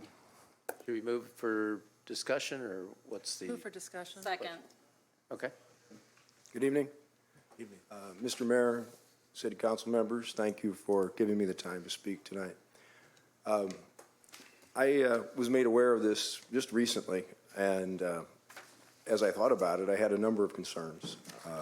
The first concern being that this is a Planet Fitness that we're talking about. Granted, I am the owner of Fit Club, so do I have a sort of a conflict of interest? Yes. However, let me address that and tell you why I'm really not conflicted about this. It's for many other reasons than just my own business. The current service that we have provided in the north end of town is a Fit Club facility and an Anytime Fitness facility. We're community-owned businesses, both of us, family-owned businesses in my case. And I've been in the fitness business in Springfield, Illinois, for 28 years now. Started in 1994. Started with 1 club, expanded to 3 clubs, specifically to make sure that there was enough coverage for fitness and wellness in Springfield. So that the North Club that we have is on Sangamon Avenue. It's about a mile away from this particular location. There's also an Anytime Fitness that is about 1,000 feet away from this particular location. With COVID, both of our businesses have lost membership. And that's normal because we had to shut down for 6 weeks during the whole COVID process. Also, it has created much greater capacity at both of our clubs for providing service to the Springfield community on the north end. There is no lack of capacity for fitness and wellness when you compare the capacity that both Fit Club and Anytime Fitness have for new members and for new business. It's virtually the capacity can handle everyone that wants to come join a health club on the north side. guaranteed. And what we're talking about is using city money to help a publicly traded company in Planet Fitness to be able to open a health club where there's no need for their services, okay? Again, they're a publicly traded company. They don't really need $250,000 to help them do anything, okay? Both Anytime Fitness and Fit Club have been in the community, servicing the community for a long time, and we're members of this community. We're not coming in as a big corporation from outside somewhere. We live here. Fit Club has partnered with many social service organizations over the years, and we continue to do so to provide as much service to the public as we possibly can. And we will continue to do that. I'm not certain that a publicly traded company is going to be doing the same stuff. That's my first withhold. The second withhold is this really the best use for city's money in a subsidy? Because what you're really dealing with here is a company in a health club, any health club, mine as well, that's a service organization. As a service organization, the vast majority of our revenue is not taxable with a sales tax.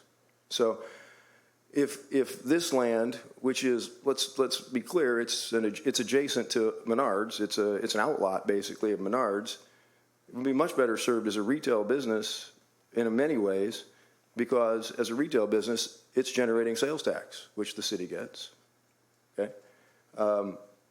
Fitness centers don't generate a great deal of sales tax. We do generate property tax. I mean, Fit Club pays over $200,000 a year in property tax, right? But we don't generate sales tax. I mean, maybe a small amount on drinks that we sell in the pro shop and things like that, but it's minimal. It's minuscule. So is it really the best use for city's money, $250,000 for a business that doesn't really generate a whole lot of tax? That's a good question to ask.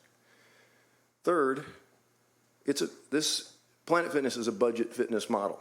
And as a budget fitness model, they have a very low staff. So let's talk about new jobs that they're providing in the Springfield community. They don't have many employees, folks.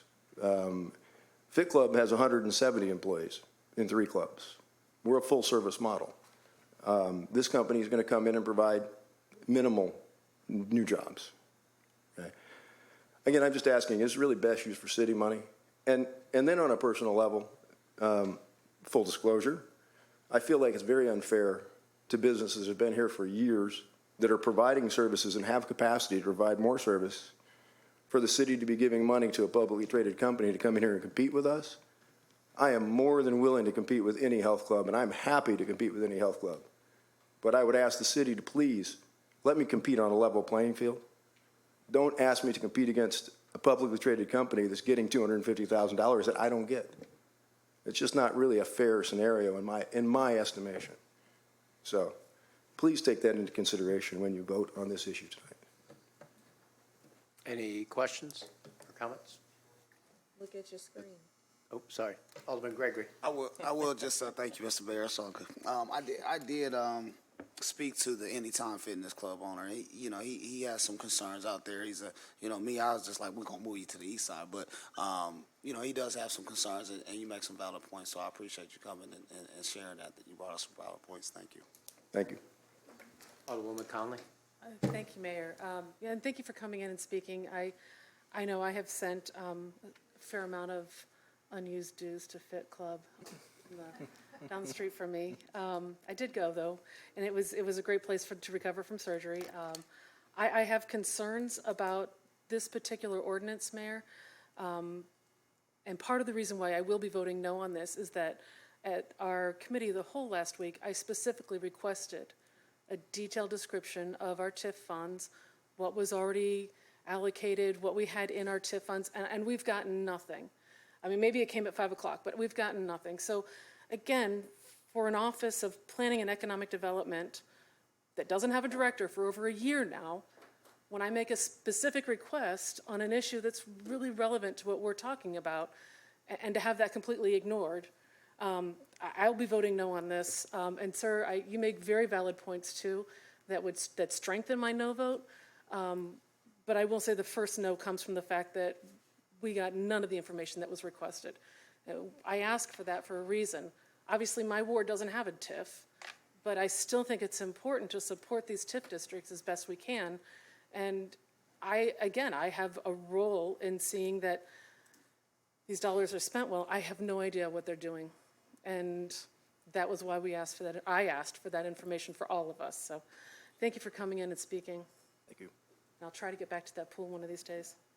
Alderman McMinimum? Yeah, I'll be a no vote also on this one for the reasons stated.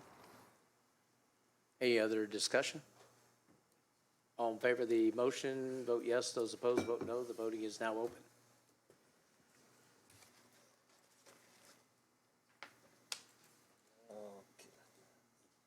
Mine ain't working. The ordinance is defeated, 0 voting yes, 10 voting no. Thank you for coming and pointing that out to us. Next item on the agenda is 2020-180, an ordinance authorizing the contract with the Bank of Springfield and United Cerebral Palsy of the Land of Lincoln for purchase of the land and all the improvements situated at 130 North 16th Street and 1415 East Jefferson Street for an amount not to exceed $400,000. Chair will entertain a motion. Place agenda number 2022 on -180 on final passage. So move. I moved, Mr. Mayor, I move to move this on for final passage. Second. Been moved and second for final passage. Any discussion? All those in favor of the motion, vote yes. Hold on. Pardon me? Mayor, real quick. I'm sorry I didn't get, I Alderman didn't Hanauer? get my button pushed fast enough. You sent an email out, I don't know what time it was. It was pretty late. I haven't had a chance to read it. I know there were some issues about how much construction costs and all that. I don't know if anyone else got a chance to read it, but, you know, where are the construction costs coming from? You know, can we hold this for 2 weeks at least so we can at least see what that memo said and you can get us more information? Yeah, actually, the construction were just a walkthrough. It was an estimation from an architect, so what we put in the email was exactly what it was. So as far as the purchase of the property, it come from $300,000 from a state grant, and then $100,000 for CDBG, and Krista Colas can come up here. And the other funds, we do have, I think, another $400,000 set aside in community development block grant funds that can be used for public facilities like this. And the one property that's in the courtyard of the UCP, that's the one on 130 North 16th Street. That's the one that the amount to, if we wanted to do a total remodel, I mean, the way you want it to today's standards, we could do that for about $450,000 according to the architect's estimate. But with regards to the way it is now, we could clean it up and use it immediately. The other one was vandalized, unfortunately, with the copper and the HVAC, and that's really where it wasn't sure of what the cost would be. So the main purpose of that facility is they used to have a gymnasium in there, to use it for that purpose, but the intent on that would be just do the HVAC to get it to a usable purpose, but we don't know what that particular expense would be. And then, Mayor, if I could follow up. Sure. We also, I don't know, they seem to all run together, but last month, I think it was, we just approved purchase of land for a big center for, you know, community center or you know, something. How's that going to affect, how's this going to affect that, or both, vice versa? You know, and they're only a few blocks apart. You know, I guess what has priority? You know, that one, my understanding, I think, was they're looking at a $15 million or something crazy. You know, that sounds like Taj Mahal. But is this going to jeopardize grants for that? And look, Sean, I'm all for having, but I don't want to see one take out at the other. You know, that's my biggest concern here. And also just to get a chance to really, you know, look at the construction stuff that we got at the last minute. Yeah, with this is part of the teen empowerment zone that the chief referred to, but right now you have Comer Cox Park, which, we've invested with the Park District and finally utilizing that space to a better degree. Chamberlain Park is a part of that plan, and that was in the attachment I sent last week, but it shows the map of that. But the other side of it is you have these assets that are underutilized, so something has to be done, but it's connecting all of that for teen activities. So what does that look like? It's for after school and summer activities, and it would range from, really for us personally, it's how do we engage young people, especially those in the neighborhood, those that aren't going to use the activity center that are, have greater challenges in life. I think the activity centers like your YMCA, that's where families will go and, you'll have people around the area, but Alderman Gregory, Alderman Williams can speak to it better than I. But this one would be geared more towards individuals that would use the Boys and Girls Club. One's currently using the Salvation Army.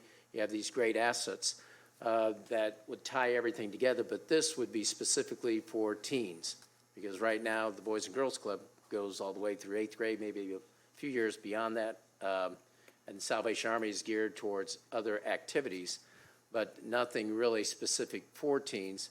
But I'm just going to, lay it all on the table, because when we've had these discussions with individuals in the community, we're talking about gun violence. How do we reduce gun violence in our community? And that's by getting young people better engaged with positive activity. So one of the individuals that we met with was Mbana Kantako. He grew up in John Hay Homes area, was involved with gun activity at a young age, and father was wise enough to send him away. He came back. He's working for the state of Illinois, I believe, but, professional individual now. And he said to me, Mayor, do you know what the city or what we see from the city? You know the answer? Police. They don't see investment. They see police.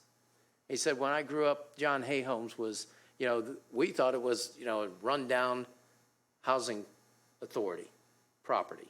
It was barrack style, if you remember that, and high crimed area. But he said it was a safe haven. They had a center there, a center right there. Then you walk across the street, and there was a center on the building we were trying to repurchase. Originally, the city owned that. Originally, the city owned Comer Cox Park. Originally, the city owned Chamberlain. Gave it all away, and it went down the toilet. And so we're trying to build it back up. And then you have Boys and Girls Club. But then he said, well, all we have right now is Boys and Girls Club. And the whole point he's trying to make is the importance of mentorship and really engaging individuals, young people especially, and the chief probably could speak to it, but that's the intent. So some of the activities, we plan on partnering with the UIS, develop programming, but, we look at, everybody points to technology. We don't want to duplicate. I have a term I phrase, we don't want to overlap. We want to fill the gap. So what we want to do is broaden a person's aspects of what they can achieve in life. So for us, we can do a visual audio room. We can do that right now, like cable access. We can do that right now in the facility that would be a $400,000 upgrade, not the other one that'd be more challenging. But the other ones would be a virtual reality room. Chief's already talked to, if you want to come up, Chief, you can, but he's already talked to the provider of the equipment we're using, and they said they would partner in this type of activity right there. But it's a way that we can engage the police department, the fire department. We can show young people what we do in public works from, just driving vehicles or what have you, CWLP, how to learn about electricity and things that we have here, and, boilerplate it down, but pique their interest at an early age, so hopefully they find what might be of interest. And that's just what we can do as a city. But we find private partnerships, as we did with the Park District, and try to move this thing to a greater level. But in reality, it'd just be all connected for teen activities, but in partnership with Boys and Girls Club. So you're really building the youth structure right there in that great area that's underutilized right now. But Chief? And just to add to what I mentioned earlier, our goal is to mentor young adults, to get to individuals before bad decisions get to them. And that's ultimately what I see this being, an opportunity for individuals of the community to engage with officers. And yes, they see police, but they see Officer Jamari and Officer Andy. They know these individuals. They develop trusted relationships with them. They see beyond just a uniform and a badge. And that's what our portion, what I want to be a part of and help create is that trust, that mentorship within our young adults within the community. And yes, we have worked with various companies to help who are interested in the idea of supporting, a virtual reality room where we can showcase what law enforcement looks like, get young adults interested in a future career in law enforcement. Alderwoman Conley? Thank you, Mayor. And I will admit, I'm just now kind of really reading this email that came. I have a couple of questions. I mean, we're talking about $2 million in rehab work, over $2 million, to bring these up to speed. Who owns these buildings? The city would own the building, and with regards to the one we'd immediately put to use, like I said, can be put to use, 130 North 16th. But to bring it up to the standard that we eventually want to achieve would be about, it's estimated, we'd have someone go through and really do the hardcore estimate. You have to do the planning with regards to the architectural renderings, things of that nature, and but that's estimated about $450,000. And then the other one would take more time, and we'd look at raising funds and using community development block grant funds to move towards that. Or TIF dollars or cannabis dollars, those all qualify for this type of facility. So and I'm sorry, just a number of questions on this one. If the city owns the building, will the city be in charge of staffing and running the programs then? Or do we have an existing agreement with somebody so that this can be in place? It'd be a combination. I, see the police who could be active there. Juan Huerta has an individual that could help with programming there, but I know Alderman Gregory's talked to some organizations, or we've been in discussions with them, so it'd be a combination, actually. And really what you look at with the empowerment zone, how they're structured is a public-private partnership, so it'd be more of an umbrella development when it's all said and done. But that's why we'd bring in UIS to help with that structured activity. And is really UIS, do we have an agreement with them? Did they have? That'd probably be forthcoming. We're having discussions right now what that would look like. Okay, so the 400, I guess, and Alderman McMiniman brought this up last week, and I thought it was a really good point. Is it common to buy this much property without getting an appraisal of the property first? Well, Alderman McMiniman, you want to answer that? You want me to about the Y block? I mean, I thought it was a good point when you brought it up, Since Alderman. you've addressed the question, I suspect this property will come up almost valueless if there's an appraisal because it needs so much rehab work. I also note the fact that the Bank of Springfield is listed as a seller. I suspect there's a loan against this building, and the Bank of Springfield is looking for a bailout to get back their money on the loan. And what really should happen here is this, the bank should foreclose on its loan. It should go to a foreclosure sale, and then the bidders can come in. The Springfield could bid in on that at that point in time, and I suspect we'll get it for a fraction of what we're paying for it now. That'd be my opinion. And I guess, and thank you, Alderman, I appreciate that. I think this teen empowerment zone is a really important project. And I'll tell you, this is not an East Side problem. My kids, and this has been a while, there's nothing for teenagers to do. We want to give them somewhere positive to be. I think this is, the concepts that we're putting out here right now are fabulous. And we should have something like this in our community. I'm just a little concerned about kind of the logistics of how this purchase is going forward. Again, thank you, Alderman McMiniman. I didn't kind of quite make that connection. Is this building in foreclosure? I would be more comfortable, bare minimum, with an actual appraisal of the building, not just a walkthrough and a $2 million figure thrown at us, but an actual appraisal. I'd like to know if this is in foreclosure proceedings. It feels like there's not a lot of detail behind what's going on here. And again, fabulous concepts. The program itself, I would love to see move forward, and I know that there are probably a lot of different grant programs at the state level that we could, leverage and really make this take off in a big way. I just have some concerns about the logistics of this purchase. Thank you. Alderman Redpath? You know, I agree with Alderman Connolly. The concept is great. I have concerns about the conflict between the one that we funded a couple weeks ago, that Senator Durbin and Senator Turner is going after state and federal monies to develop that.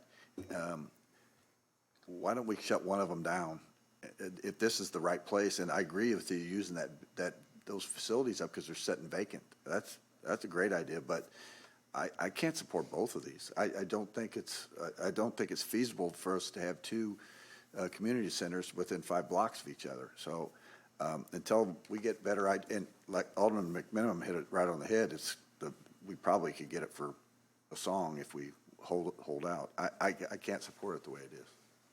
Well, on the distance thing, if you want to walk those 5 blocks, you'd probably be halfway there, if that. It's really, the activity center is right where the SJR building, right behind it.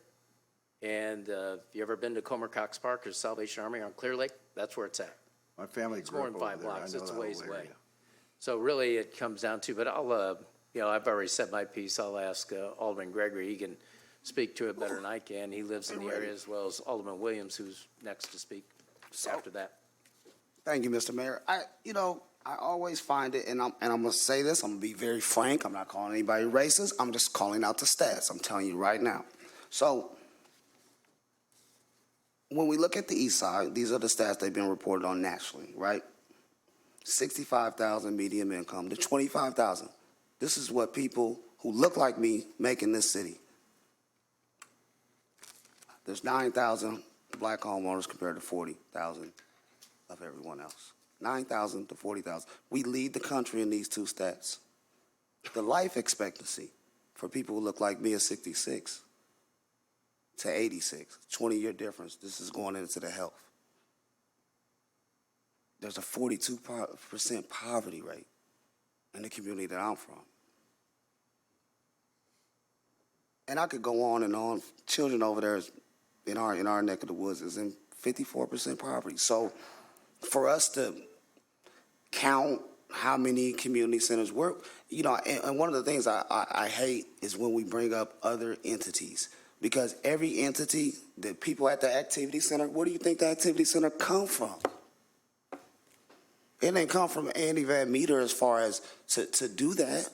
This is us working together, and Senator Turner, who has also allocated $300,000-$400,000 in programming costs for this. If she didn't believe in this, she wouldn't do that. If she thought that this would get in the way of the activity center, which is something totally different. The goal of this is to build up our not-for-profit, our grassroots not-for-profits in our community who have come here several times and asked for buildings and asked for help to continue to grow their program with the population of kids that they have.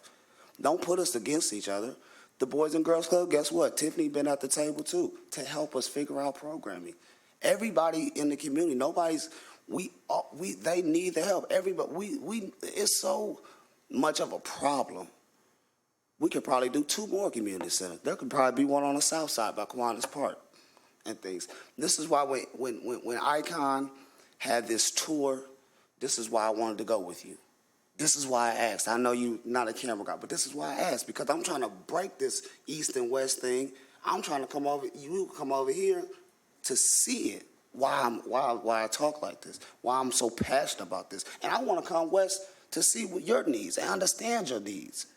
This is why, because when it comes over here, then we got a lot of, opinions, and I respect them. But this is a $300,000 grant from Sue Sherry, our state, rep. So really all we're going to come out is $128,000 for closing costs on the building from CBDG money that only can be spent in 17 census tracts in the city. 14 of them is on the east side of town. Alderman Williams? That's my spiel. Yes, so when these buildings, that were vacant, UCP left, connected to a park that's already there, the buildings, we say in construction, but we really mean rehabbing some existing buildings. I looked at the potential when the state pretty much got involved, when Souchere and Doris Turner people started saying, hey, we got this money, we can do this with this money. I liked that idea. I could see the potential only in because of the design. Chamberlain Park is in Ward 3. Comer Cox is in 2. This empowerment zone will be in 2. This activity center will be further away, but in 2. The activity center will not have teen programs per se. They'll have family-oriented stuff. But the teen empowerment zone will be strictly teens. You know, at a certain age, you'll get there. One thing I learned from Tiffany Mathis, she said I only can take them to a certain age because then they hit an age where they start doing or wanting to do grown-up type things. So that 15, 16, 17, 18 can't be with my 13, you know, so because they age out of the Boys and Girls Club. But she's right there in the middle of it. So this concept of her backyard, which has this big field back there that connects to Comer Cox, then swings around, connects to these buildings that we're talking about all the way to the center. I brought into it. I saw the concept. I saw the reality of it for teens. So the only thing I want to say is this is a teen empowerment zone dealing with all that area over there only for all the Springfield teens.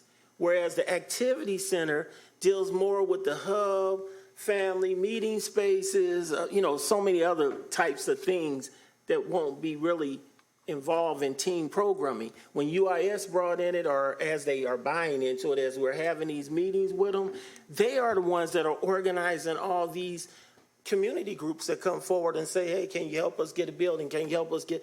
Now they're going to have programming through all these smaller non-for-profits, as the alderman said, to provide these services, whether it's John Chris doing art and artwork or whatever, and somebody else teaching some kind of music, somebody else doing some type of computer, somebody else. It's just really, really grassrootsy, but it's all about the teens.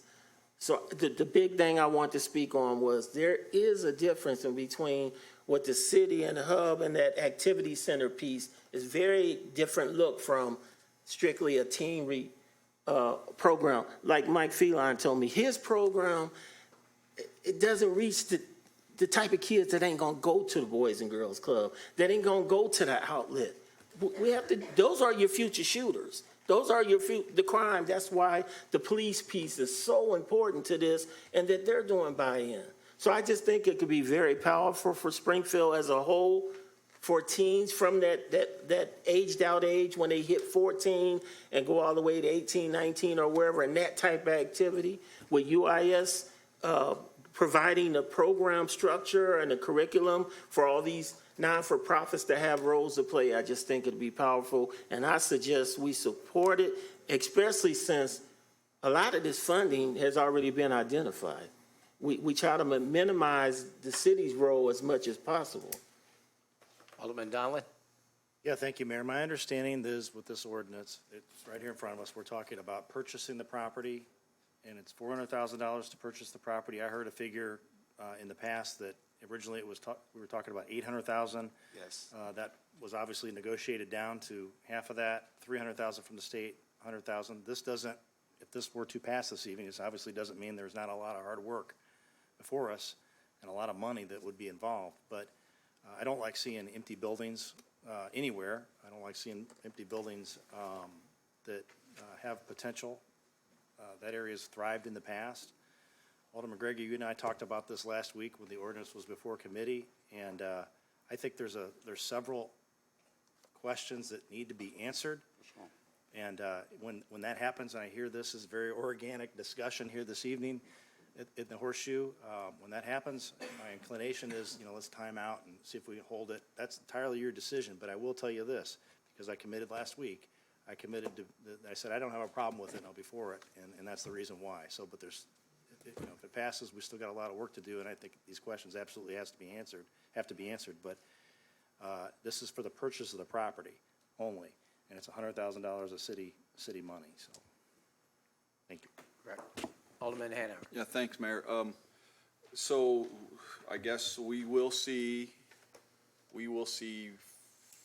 more like for the construction costs, and that will have to come through the council then at that point. So we'll be able to see if we get in there and it turns out to be a lot worse than, that's pretty bad when you go in and you see the pipes cut, and then you wonder what else is bad and how much it's gonna cost. But we will see that, correct? Correct. Okay. I'm gonna vote to purchase this. I don't know, I'll hold my vote on when we start getting into cost. And I wish we would have gotten the memo a little earlier. And just another point, I don't want to I'm anxious to see Chamberlain Park get cleaned up. I was around Gene Callahan when he worked so hard to get that together. And I spent quite a lot of hours watching friends of mine play baseball in that park. And it's a shame to see what's happened to it. And we need to get it back, and we need to take care of it. And, but I intend to support this. Thank you. Thank you. Alderman Gregory? Thank you. I wasn't finished with my last time, but I just want to say, I just want to say, guys, I've been here, quite some time, and I have really got to understand of what needs to be done with these projects. And this has been going on for about a year, probably a year and a half, and there has been, blowouts in the community because we wasn't moving it fast enough. We've had arguments because there's some people watching right now because we took our time with this to really try to work the price down. There was no way we were going to get it for $800,000 to work the price down, to try to put together the programming pieces of it and get a start on it. That's why I'm so thankful for Senator Turner for helping us out in that regard. And we're going to still keep coming forward. So when the next steps is secure these buildings and sit down with everyone and try to come up with a programming model that is going to become self-sustainable, and they can go off on their own in these buildings, and we can build this back up along with everything that's going to be built and done and completed in Comer Cox Park this year. It just really brings us up to a beautiful little campus, so to speak, for young people to enjoy and seniors as well. And the last piece, I know the mayor spoke on it, is Chamberlain Park. That's why with the sports park, my only dissent was just trying to utilize it and build something back. I think it's going to, if we can get it back looking good, a multi-purpose space, then we can get some economic development down Clear Lake, which is, has tons and tons of land. So just trying to, use our existing assets to try to spur some economic development on the east side. That's all. Thank you. I promise you that's it. Alderwoman Conley? Thank you, Mayor. And actually, thank you, Alderman Gregory. You kind of, between you and Alderman Williams, put a little bit of my concerns to rest because I wasn't sure what the plan was. And I'm going to be blunt with both of you. Pick up the phone and give me a call when you've got a program this big that's important. I mean, Will do. Really. I respect that. Yeah. I mean, I think it is a good program. And like I said before, we need something for teens across this city. And Alderman Williams, you made that point that this is open to everyone. And Yes. I mean, I want you to know I have a fair amount of low-income areas in my ward. And that's that I do. You can laugh. It's not all west of Cokie Mill, Alderman.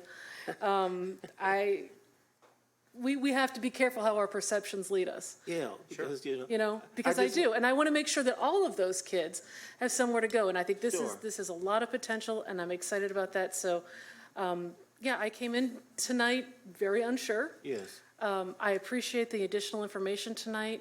I'm looking forward to supporting this. I think the more we do for younger people in our community, the better this entire city is going to be. So, Well, I'll just thank say, you for the conversation. I'll just say, Mayor, and I forgot to mention this, and I'm sorry, I'm just going to respond if I could.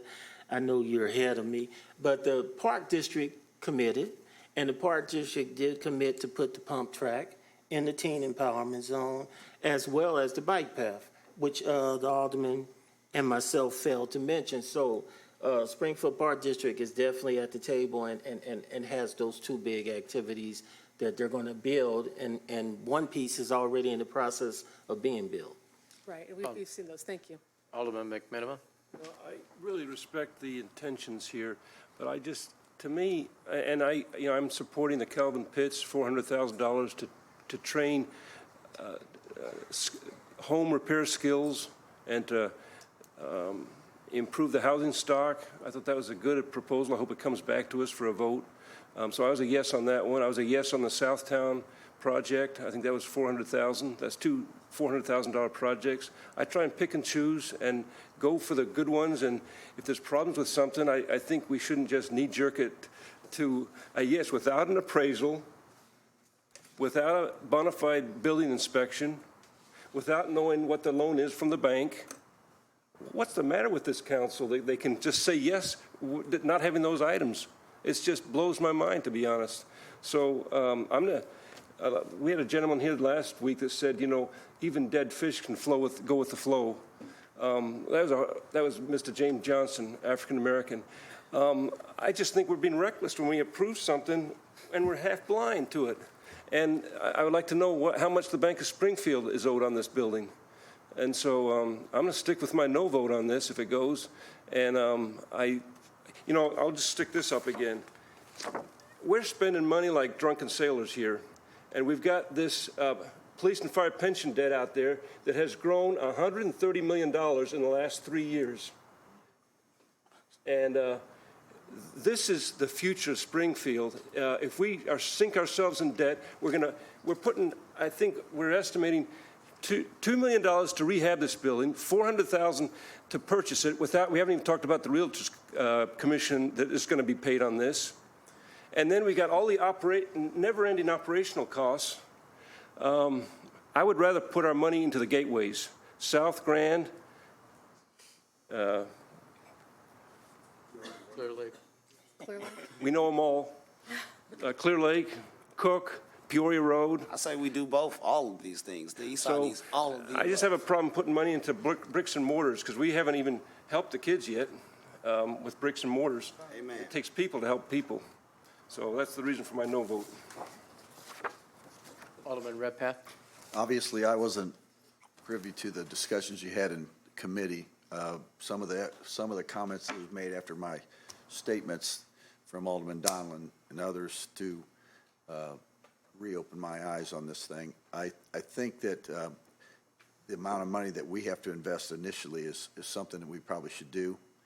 I do have concerns with staffing costs and the construction cost.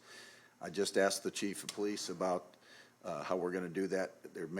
I guess there might be some grants that we can get to help with that kind of thing, Mayor. Is that correct? So I will support this tonight, and I hope it works. And look, if we can do anything to curtail the youth violence that we got going on in our city, it's worth $400,000 to me. Call the question. All in favor of the motion, vote yes. Those opposed, vote no. The voting is now open.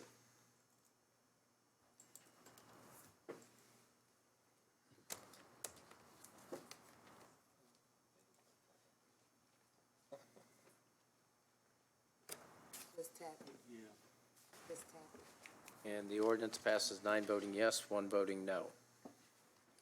Next item on the chair will entertain a motion to suspend with the rules and place on first reading agenda number 2022-206, an ordinance accepting the lowest bid and authorizing the execution of contract number PW 23-04-22 with Bobcat of Springfield for the purchase of a utility work machine Bobcat Toolcat UW 56 in an amount not to exceed $87,771 for the Office of Public Works. So move to put it on first reading. Thank you. Is there a second? Second. Any discussion? All in favor, say aye. Aye. Opposed, say nay. Motion carries. Chair will entertain a motion to suspend with rules and place on first reading agenda number 2022-207, an ordinance authorizing execution of a contract with Honeywell International, Inc.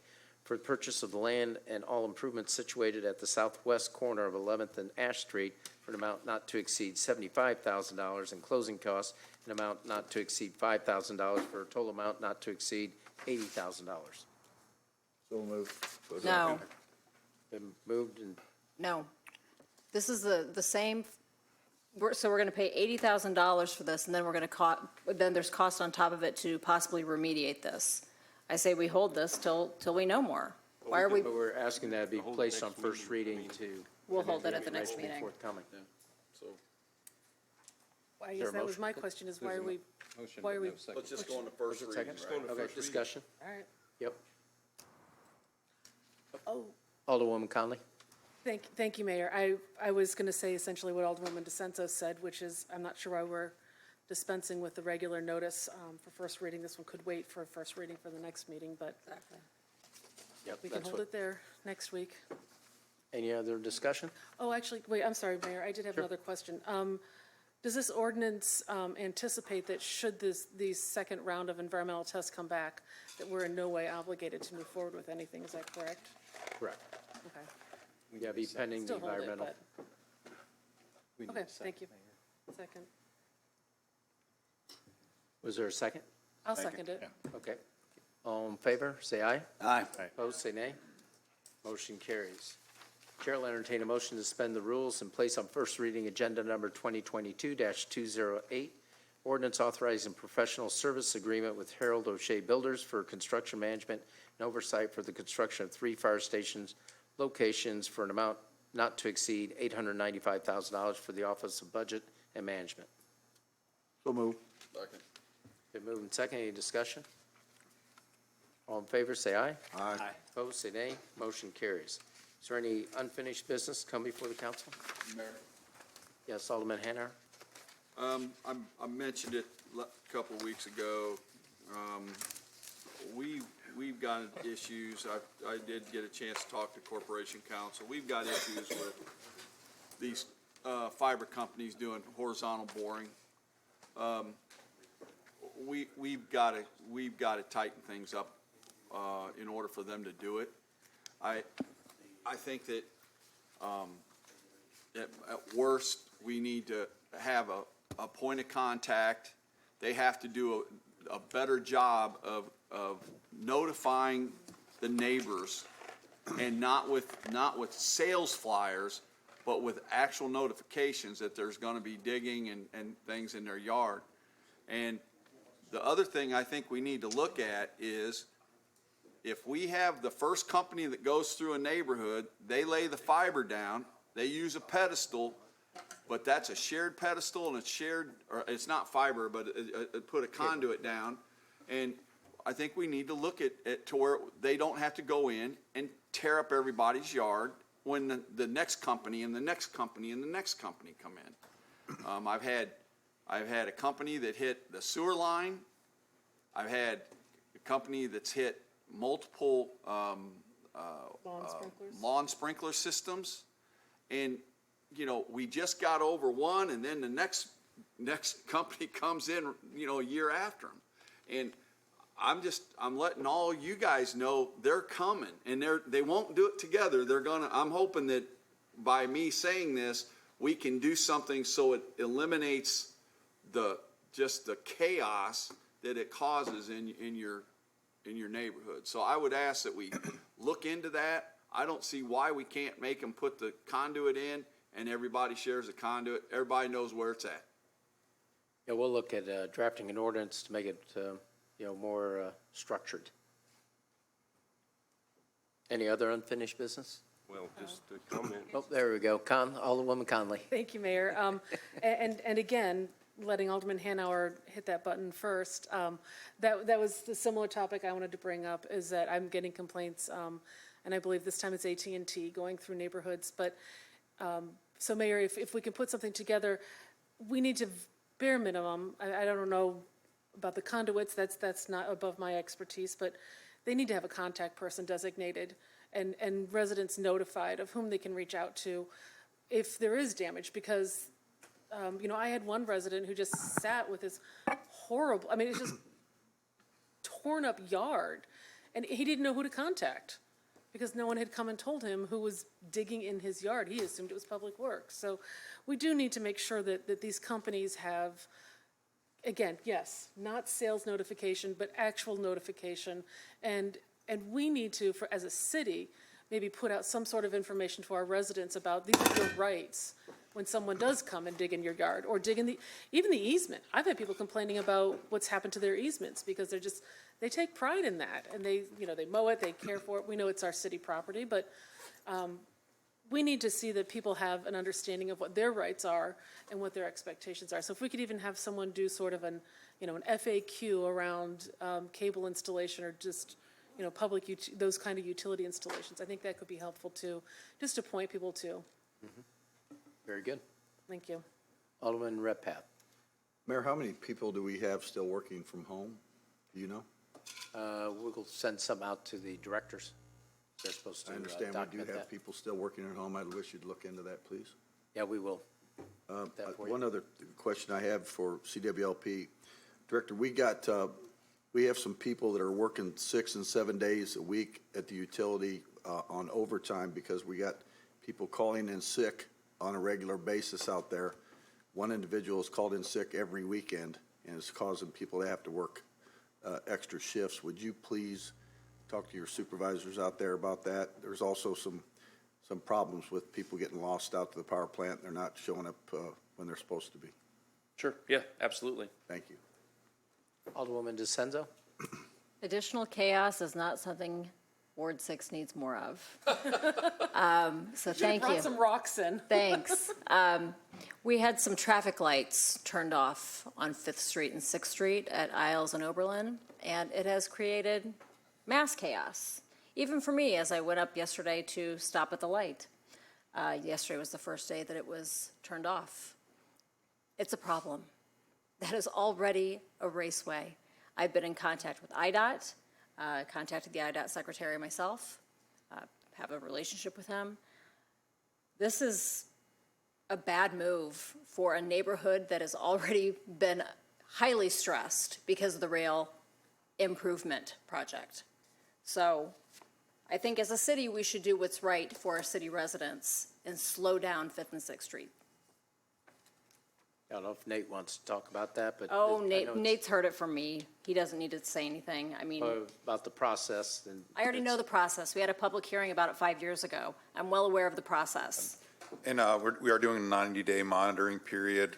Those signals are not warranted. They don't meet any of the warrants to have a traffic signal at that location. Once Isles was cut off as part of the rail project 20-some years ago, and the Stanford Avenue underpass was built, the ADT, the average daily traffic was a lot lower. I think there's only approximately 600 vehicles. There are also other warrants that we look at. I believe there are 8 warrants, and none of the warrants were met. And they are getting towards the end of their useful life, and IDOT is getting ready to repave 5th Street, which will. Director, you're telling me 600 people, 600 cars go down 5th and 6th Street? No, the side street, so Isles and Oberlin. Okay, but only 600 people use that. However, It's the lights that are off at 5th and 6th Street. correct. So there's about 12,000 vehicles in each direction that use that. So you don't usually have signals for that unbalance of intersections with that low of ADT on the side streets, and stop signs function fine and actually decrease the delays in traffic and allow for safe and efficient traffic How often do we flow. see stop signs on state routes?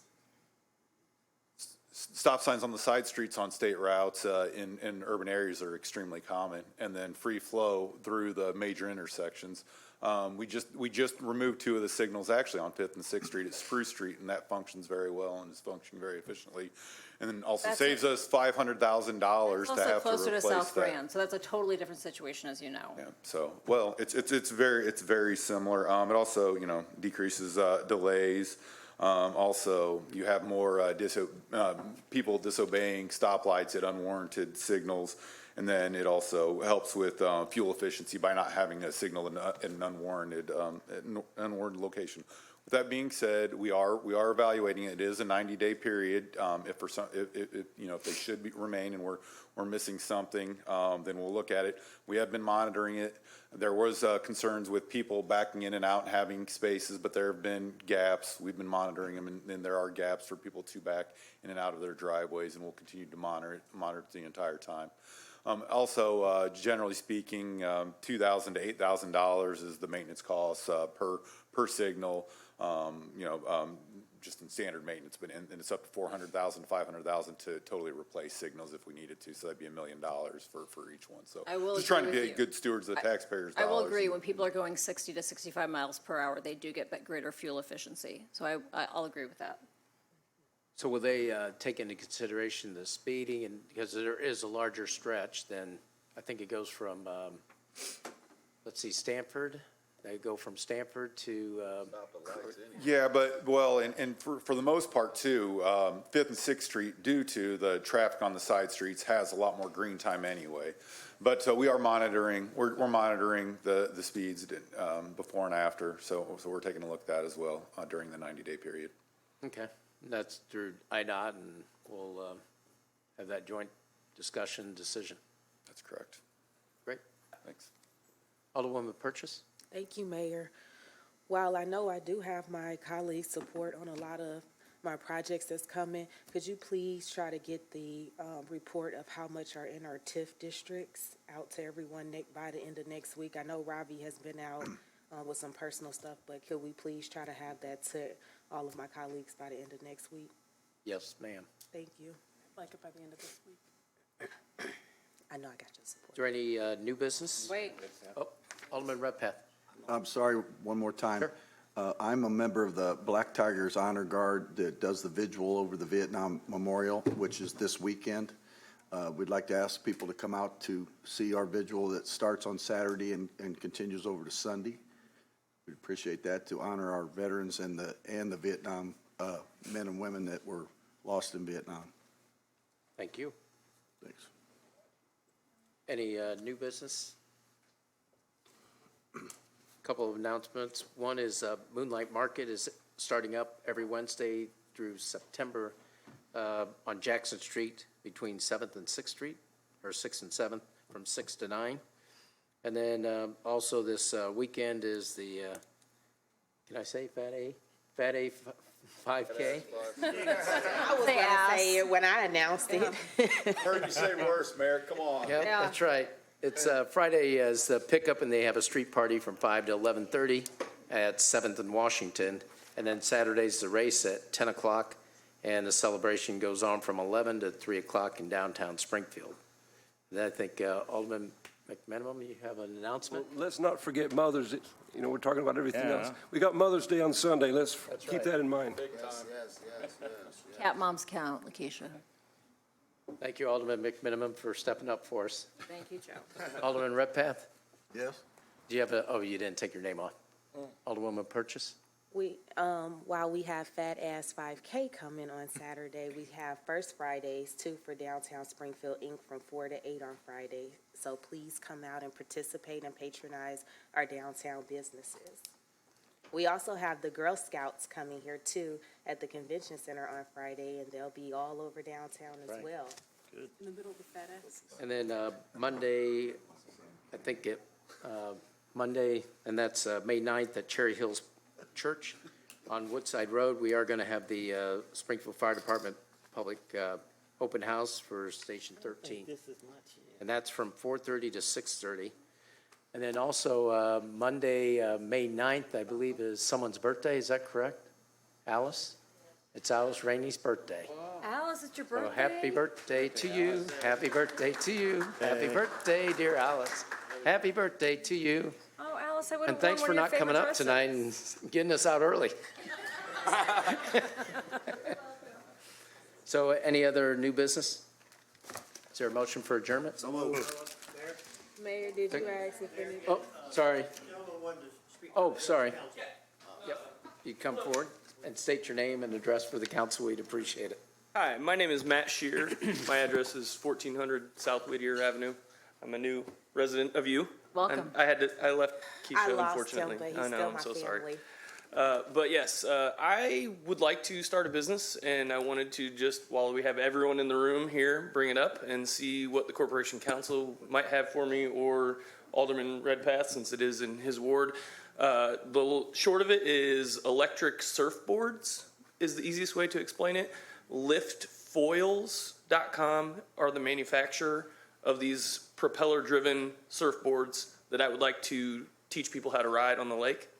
And so I wanted to see, I've been given a laundry list of people to contact. You need to ask all these people. So while everyone is in this room, one, wanted to see the legalities behind it. Two, can I do this? I would like to bring a new industry and activity to our community. So. Yeah, we'd have to rely on Corporation Counsel regarding the legality of it, but as far as the group to talk to, Alderman Redpath can help organize that. We'll talk about for the lake Yeah, it's in residents. Ward 1, so go ahead. I want to see him surf. If you have information you can share, that'd be the first place is to get to Alderman Redpath, myself, and Corporation Counsel, that'd be great. Okay.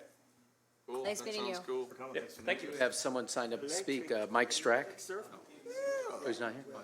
Huh? Yeah, he signed up to speak. Not tonight. Just handed me.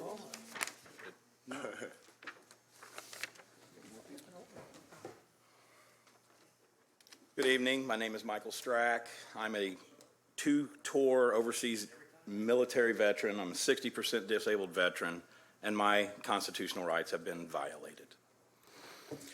Here is a email from a gentleman working for the city who sends off to the sheriffpikecounty.org. Subject, arrest records and police records.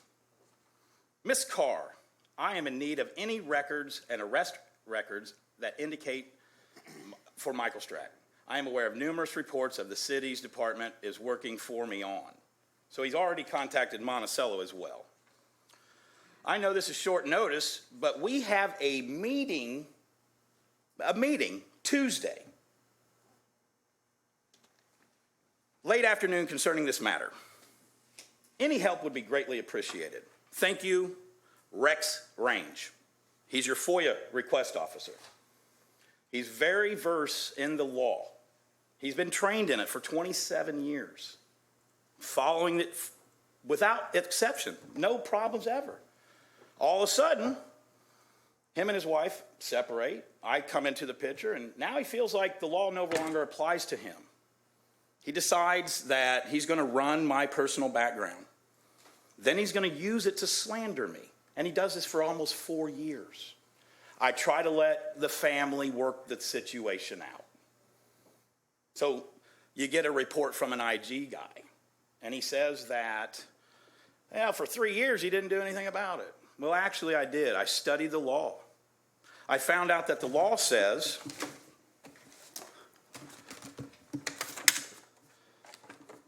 that under 815 Illinois Code Statute 530, Personal Information Protections Act, data collector. Well, who is that? That's the government. It's the government. It's also a lot of other people, but you people are included in this. Breach of security by a system data, or breach means unauthorized accusation, or I can't even say it right now. Because it's emotional for me. So I get emotional about this because I swore I'd die for this country, for my rights. And now they're just being blatantly stripped from me. So this man took my data, unredacted, from the Sangamon County clerk. So he's involved other agencies too. Unredacted information. If I had your information, I could go buy a house.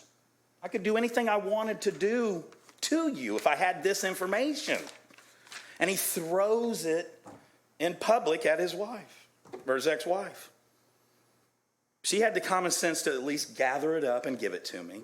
So I had proof that it happened, because we have people on the council who have said, well, a verbal reprimand is enough for this action.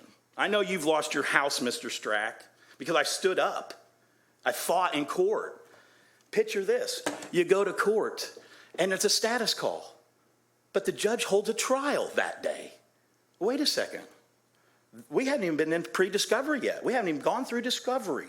$180,000 lawsuit, and the judge decides that today is the day we're going to have trial. I objected. I asked for a new trial or a new judge. He threatens me. I will put you in jail if you don't shut your mouth. These are scary things that are happening to me in the city of Springfield. It needs to be addressed. I just addressed it with the police officer, the highest ranking member of your guys' town. I asked him, if I showed you proof, would you do it? His response, well, the Inspector General's already said, I know the backstory to this. There's nothing to it. There's nothing there. I just showed you that law has been broken. It has been broken. My rights have been smeared all over this town. I've been destroyed. I've lost everything. I've lost my house. I've lost 2 years of work on another person's house because I filed a mechanics lien to try to get my money. And the judge said no. And just to punish me, he took my house and gave her half of my home and gave her the right to sell my home. I would invite every one of you to just look at CH33, 2021 CH33. Because when you do and you see how egregious the law has been taken against me, you may do something. I hope so anyway. I hope you guys stand up for the Constitution. I was willing to die for it. My 2 sons are willing to die for it. My brothers are willing to die for it. And to sit here and have to do this is embarrassing. I have to come here because Frank says that a verbal reprimand is enough for this incident. This is enough. I know you've destroyed this man and he's lost everything, but by God, a verbal's good enough to punish the guy who did this to me. No, what really needs to happen, this is a class 3 felony. That's what the law says. It falls under Deceptive Practices Act. Class 3, 5 to 10 years in prison. You want to talk about feeling like I got nowhere to go? I've been squashed down to a small, insignificant piece of bug matter. I have an Inspector General report that makes me look like I'm a homewrecker. When I told the woman I would not see her if she's married. Well, what does she do? She decides, I'm going to wait till my anniversary, and then I'm going to leave my husband of 27 years. That's a pretty good ethical person. I didn't see it, though. I didn't see that. So don't want to go down that road. What we want to do here is we want to decide if the law has been broken or not, because that man needs someone to tell him the law's been broken so he can go do his job and do an investigation to find out who this other person was that Rex had.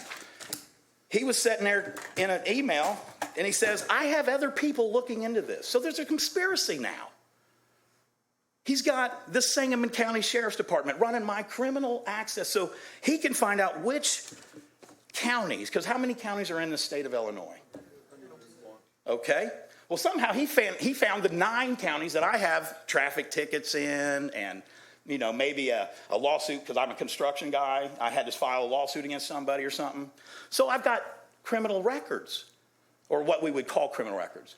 The funny part is, though, when he got the criminal record from Monticello, he was bashing me to his wife and his kids. He's a domestic violence guy. He even wrote on there, domestic violence. And I can show anybody that wants to see it because I got the evidence. Well, sir, the Inspector General report, we haven't seen that yet. I'm sorry. I was under the assumption that you were going to see it tonight. That's why I'm here. And I would have reserved my time for another time when you could see it. Please, believe me. I have tried everything to be heard. Once we receive those findings, and someone will be back in touch with your... Well, I have a meeting with your corporate counsel tomorrow at 2, I believe. Is that correct, sir? Jim? Yes, but I think you indicated you were not going to come tonight since we were not going to present. Well, I asked you if we weren't going to, and you didn't get back with me, so I didn't know. And this has happened to me. They kind of sneak it in under. So, and I'm not saying that's just what you did. I'm just saying you didn't get back. So, What I indicated to you was that he would not be here tonight. okay. But that being said, almost everything you've outlined are civil issues unrelated to the city. Except for the Class 3 felony where he breaks the Privacy Act. The issues related to the house or the other litigation. That's all being litigated. And thank God I preserved my statute of limitations because I did that as soon as I got evicted. Wrongfully, of course. Sorry, well, yeah, and I had my Second Amendment rights seized by an unlawful action too. But again, I'm here to fight for my constitutional rights, and I'm not going to stop. I'll be here every council meeting addressing some other topic. I'll spend the time educating you guys on the Constitution. I'll spend 5 minutes every council meeting talking about the Constitution because it's one thing this has done for me. I'm a disabled vet. I qualified today to be retrained. I'm going to become a lawyer. Yep, I'm going to fight for the poor people because we don't have a voice. Nobody's here to represent us. Nobody. Nobody wants to. Nobody wants to help us. And I'm a veteran, for God's sakes. That's what kills me. I've asked for help. I've talked to every single Republican and every person that's in office right now today, Chapin Rose, all of them, and they've all turned their backs on me. Well, It's disgusting. I think the Inspector General will be at the next council in 2 weeks, probably. The next council meeting, I will That's be in here 2 weeks. and I will be prepared better. But again, thank you for your time. And I do appreciate the fact that you allow me to become emotional on this topic because this is an emotional topic. This is our country at stake. These rights are what make this country great. And living around the world for 8 years, serving this country, I got to see how good this country really is. It's the greatest country in the world. But when we ignore the Constitution, the very fabric, the very foundation. Let's go. Okay, this is not important to this guy. The Constitution ain't important. So we'll be back to address the Constitution issues. Sir, we gave you 5 minutes, minutes. You get 5 minutes. Right. That's the rule. Do you have a problem, sir? Is that what you're trying to do? That's the way to So is there elevate a it up. motion to That's the way you adjourn? do it. You see, Motion you to keep adjourn. you Second. keep going with it. Thank you. We're done. We're adjourned. Thank you, sir. Have a nice day. That's what I'm talking about, people, right there.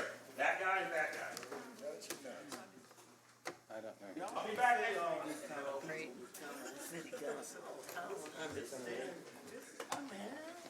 You made the motion.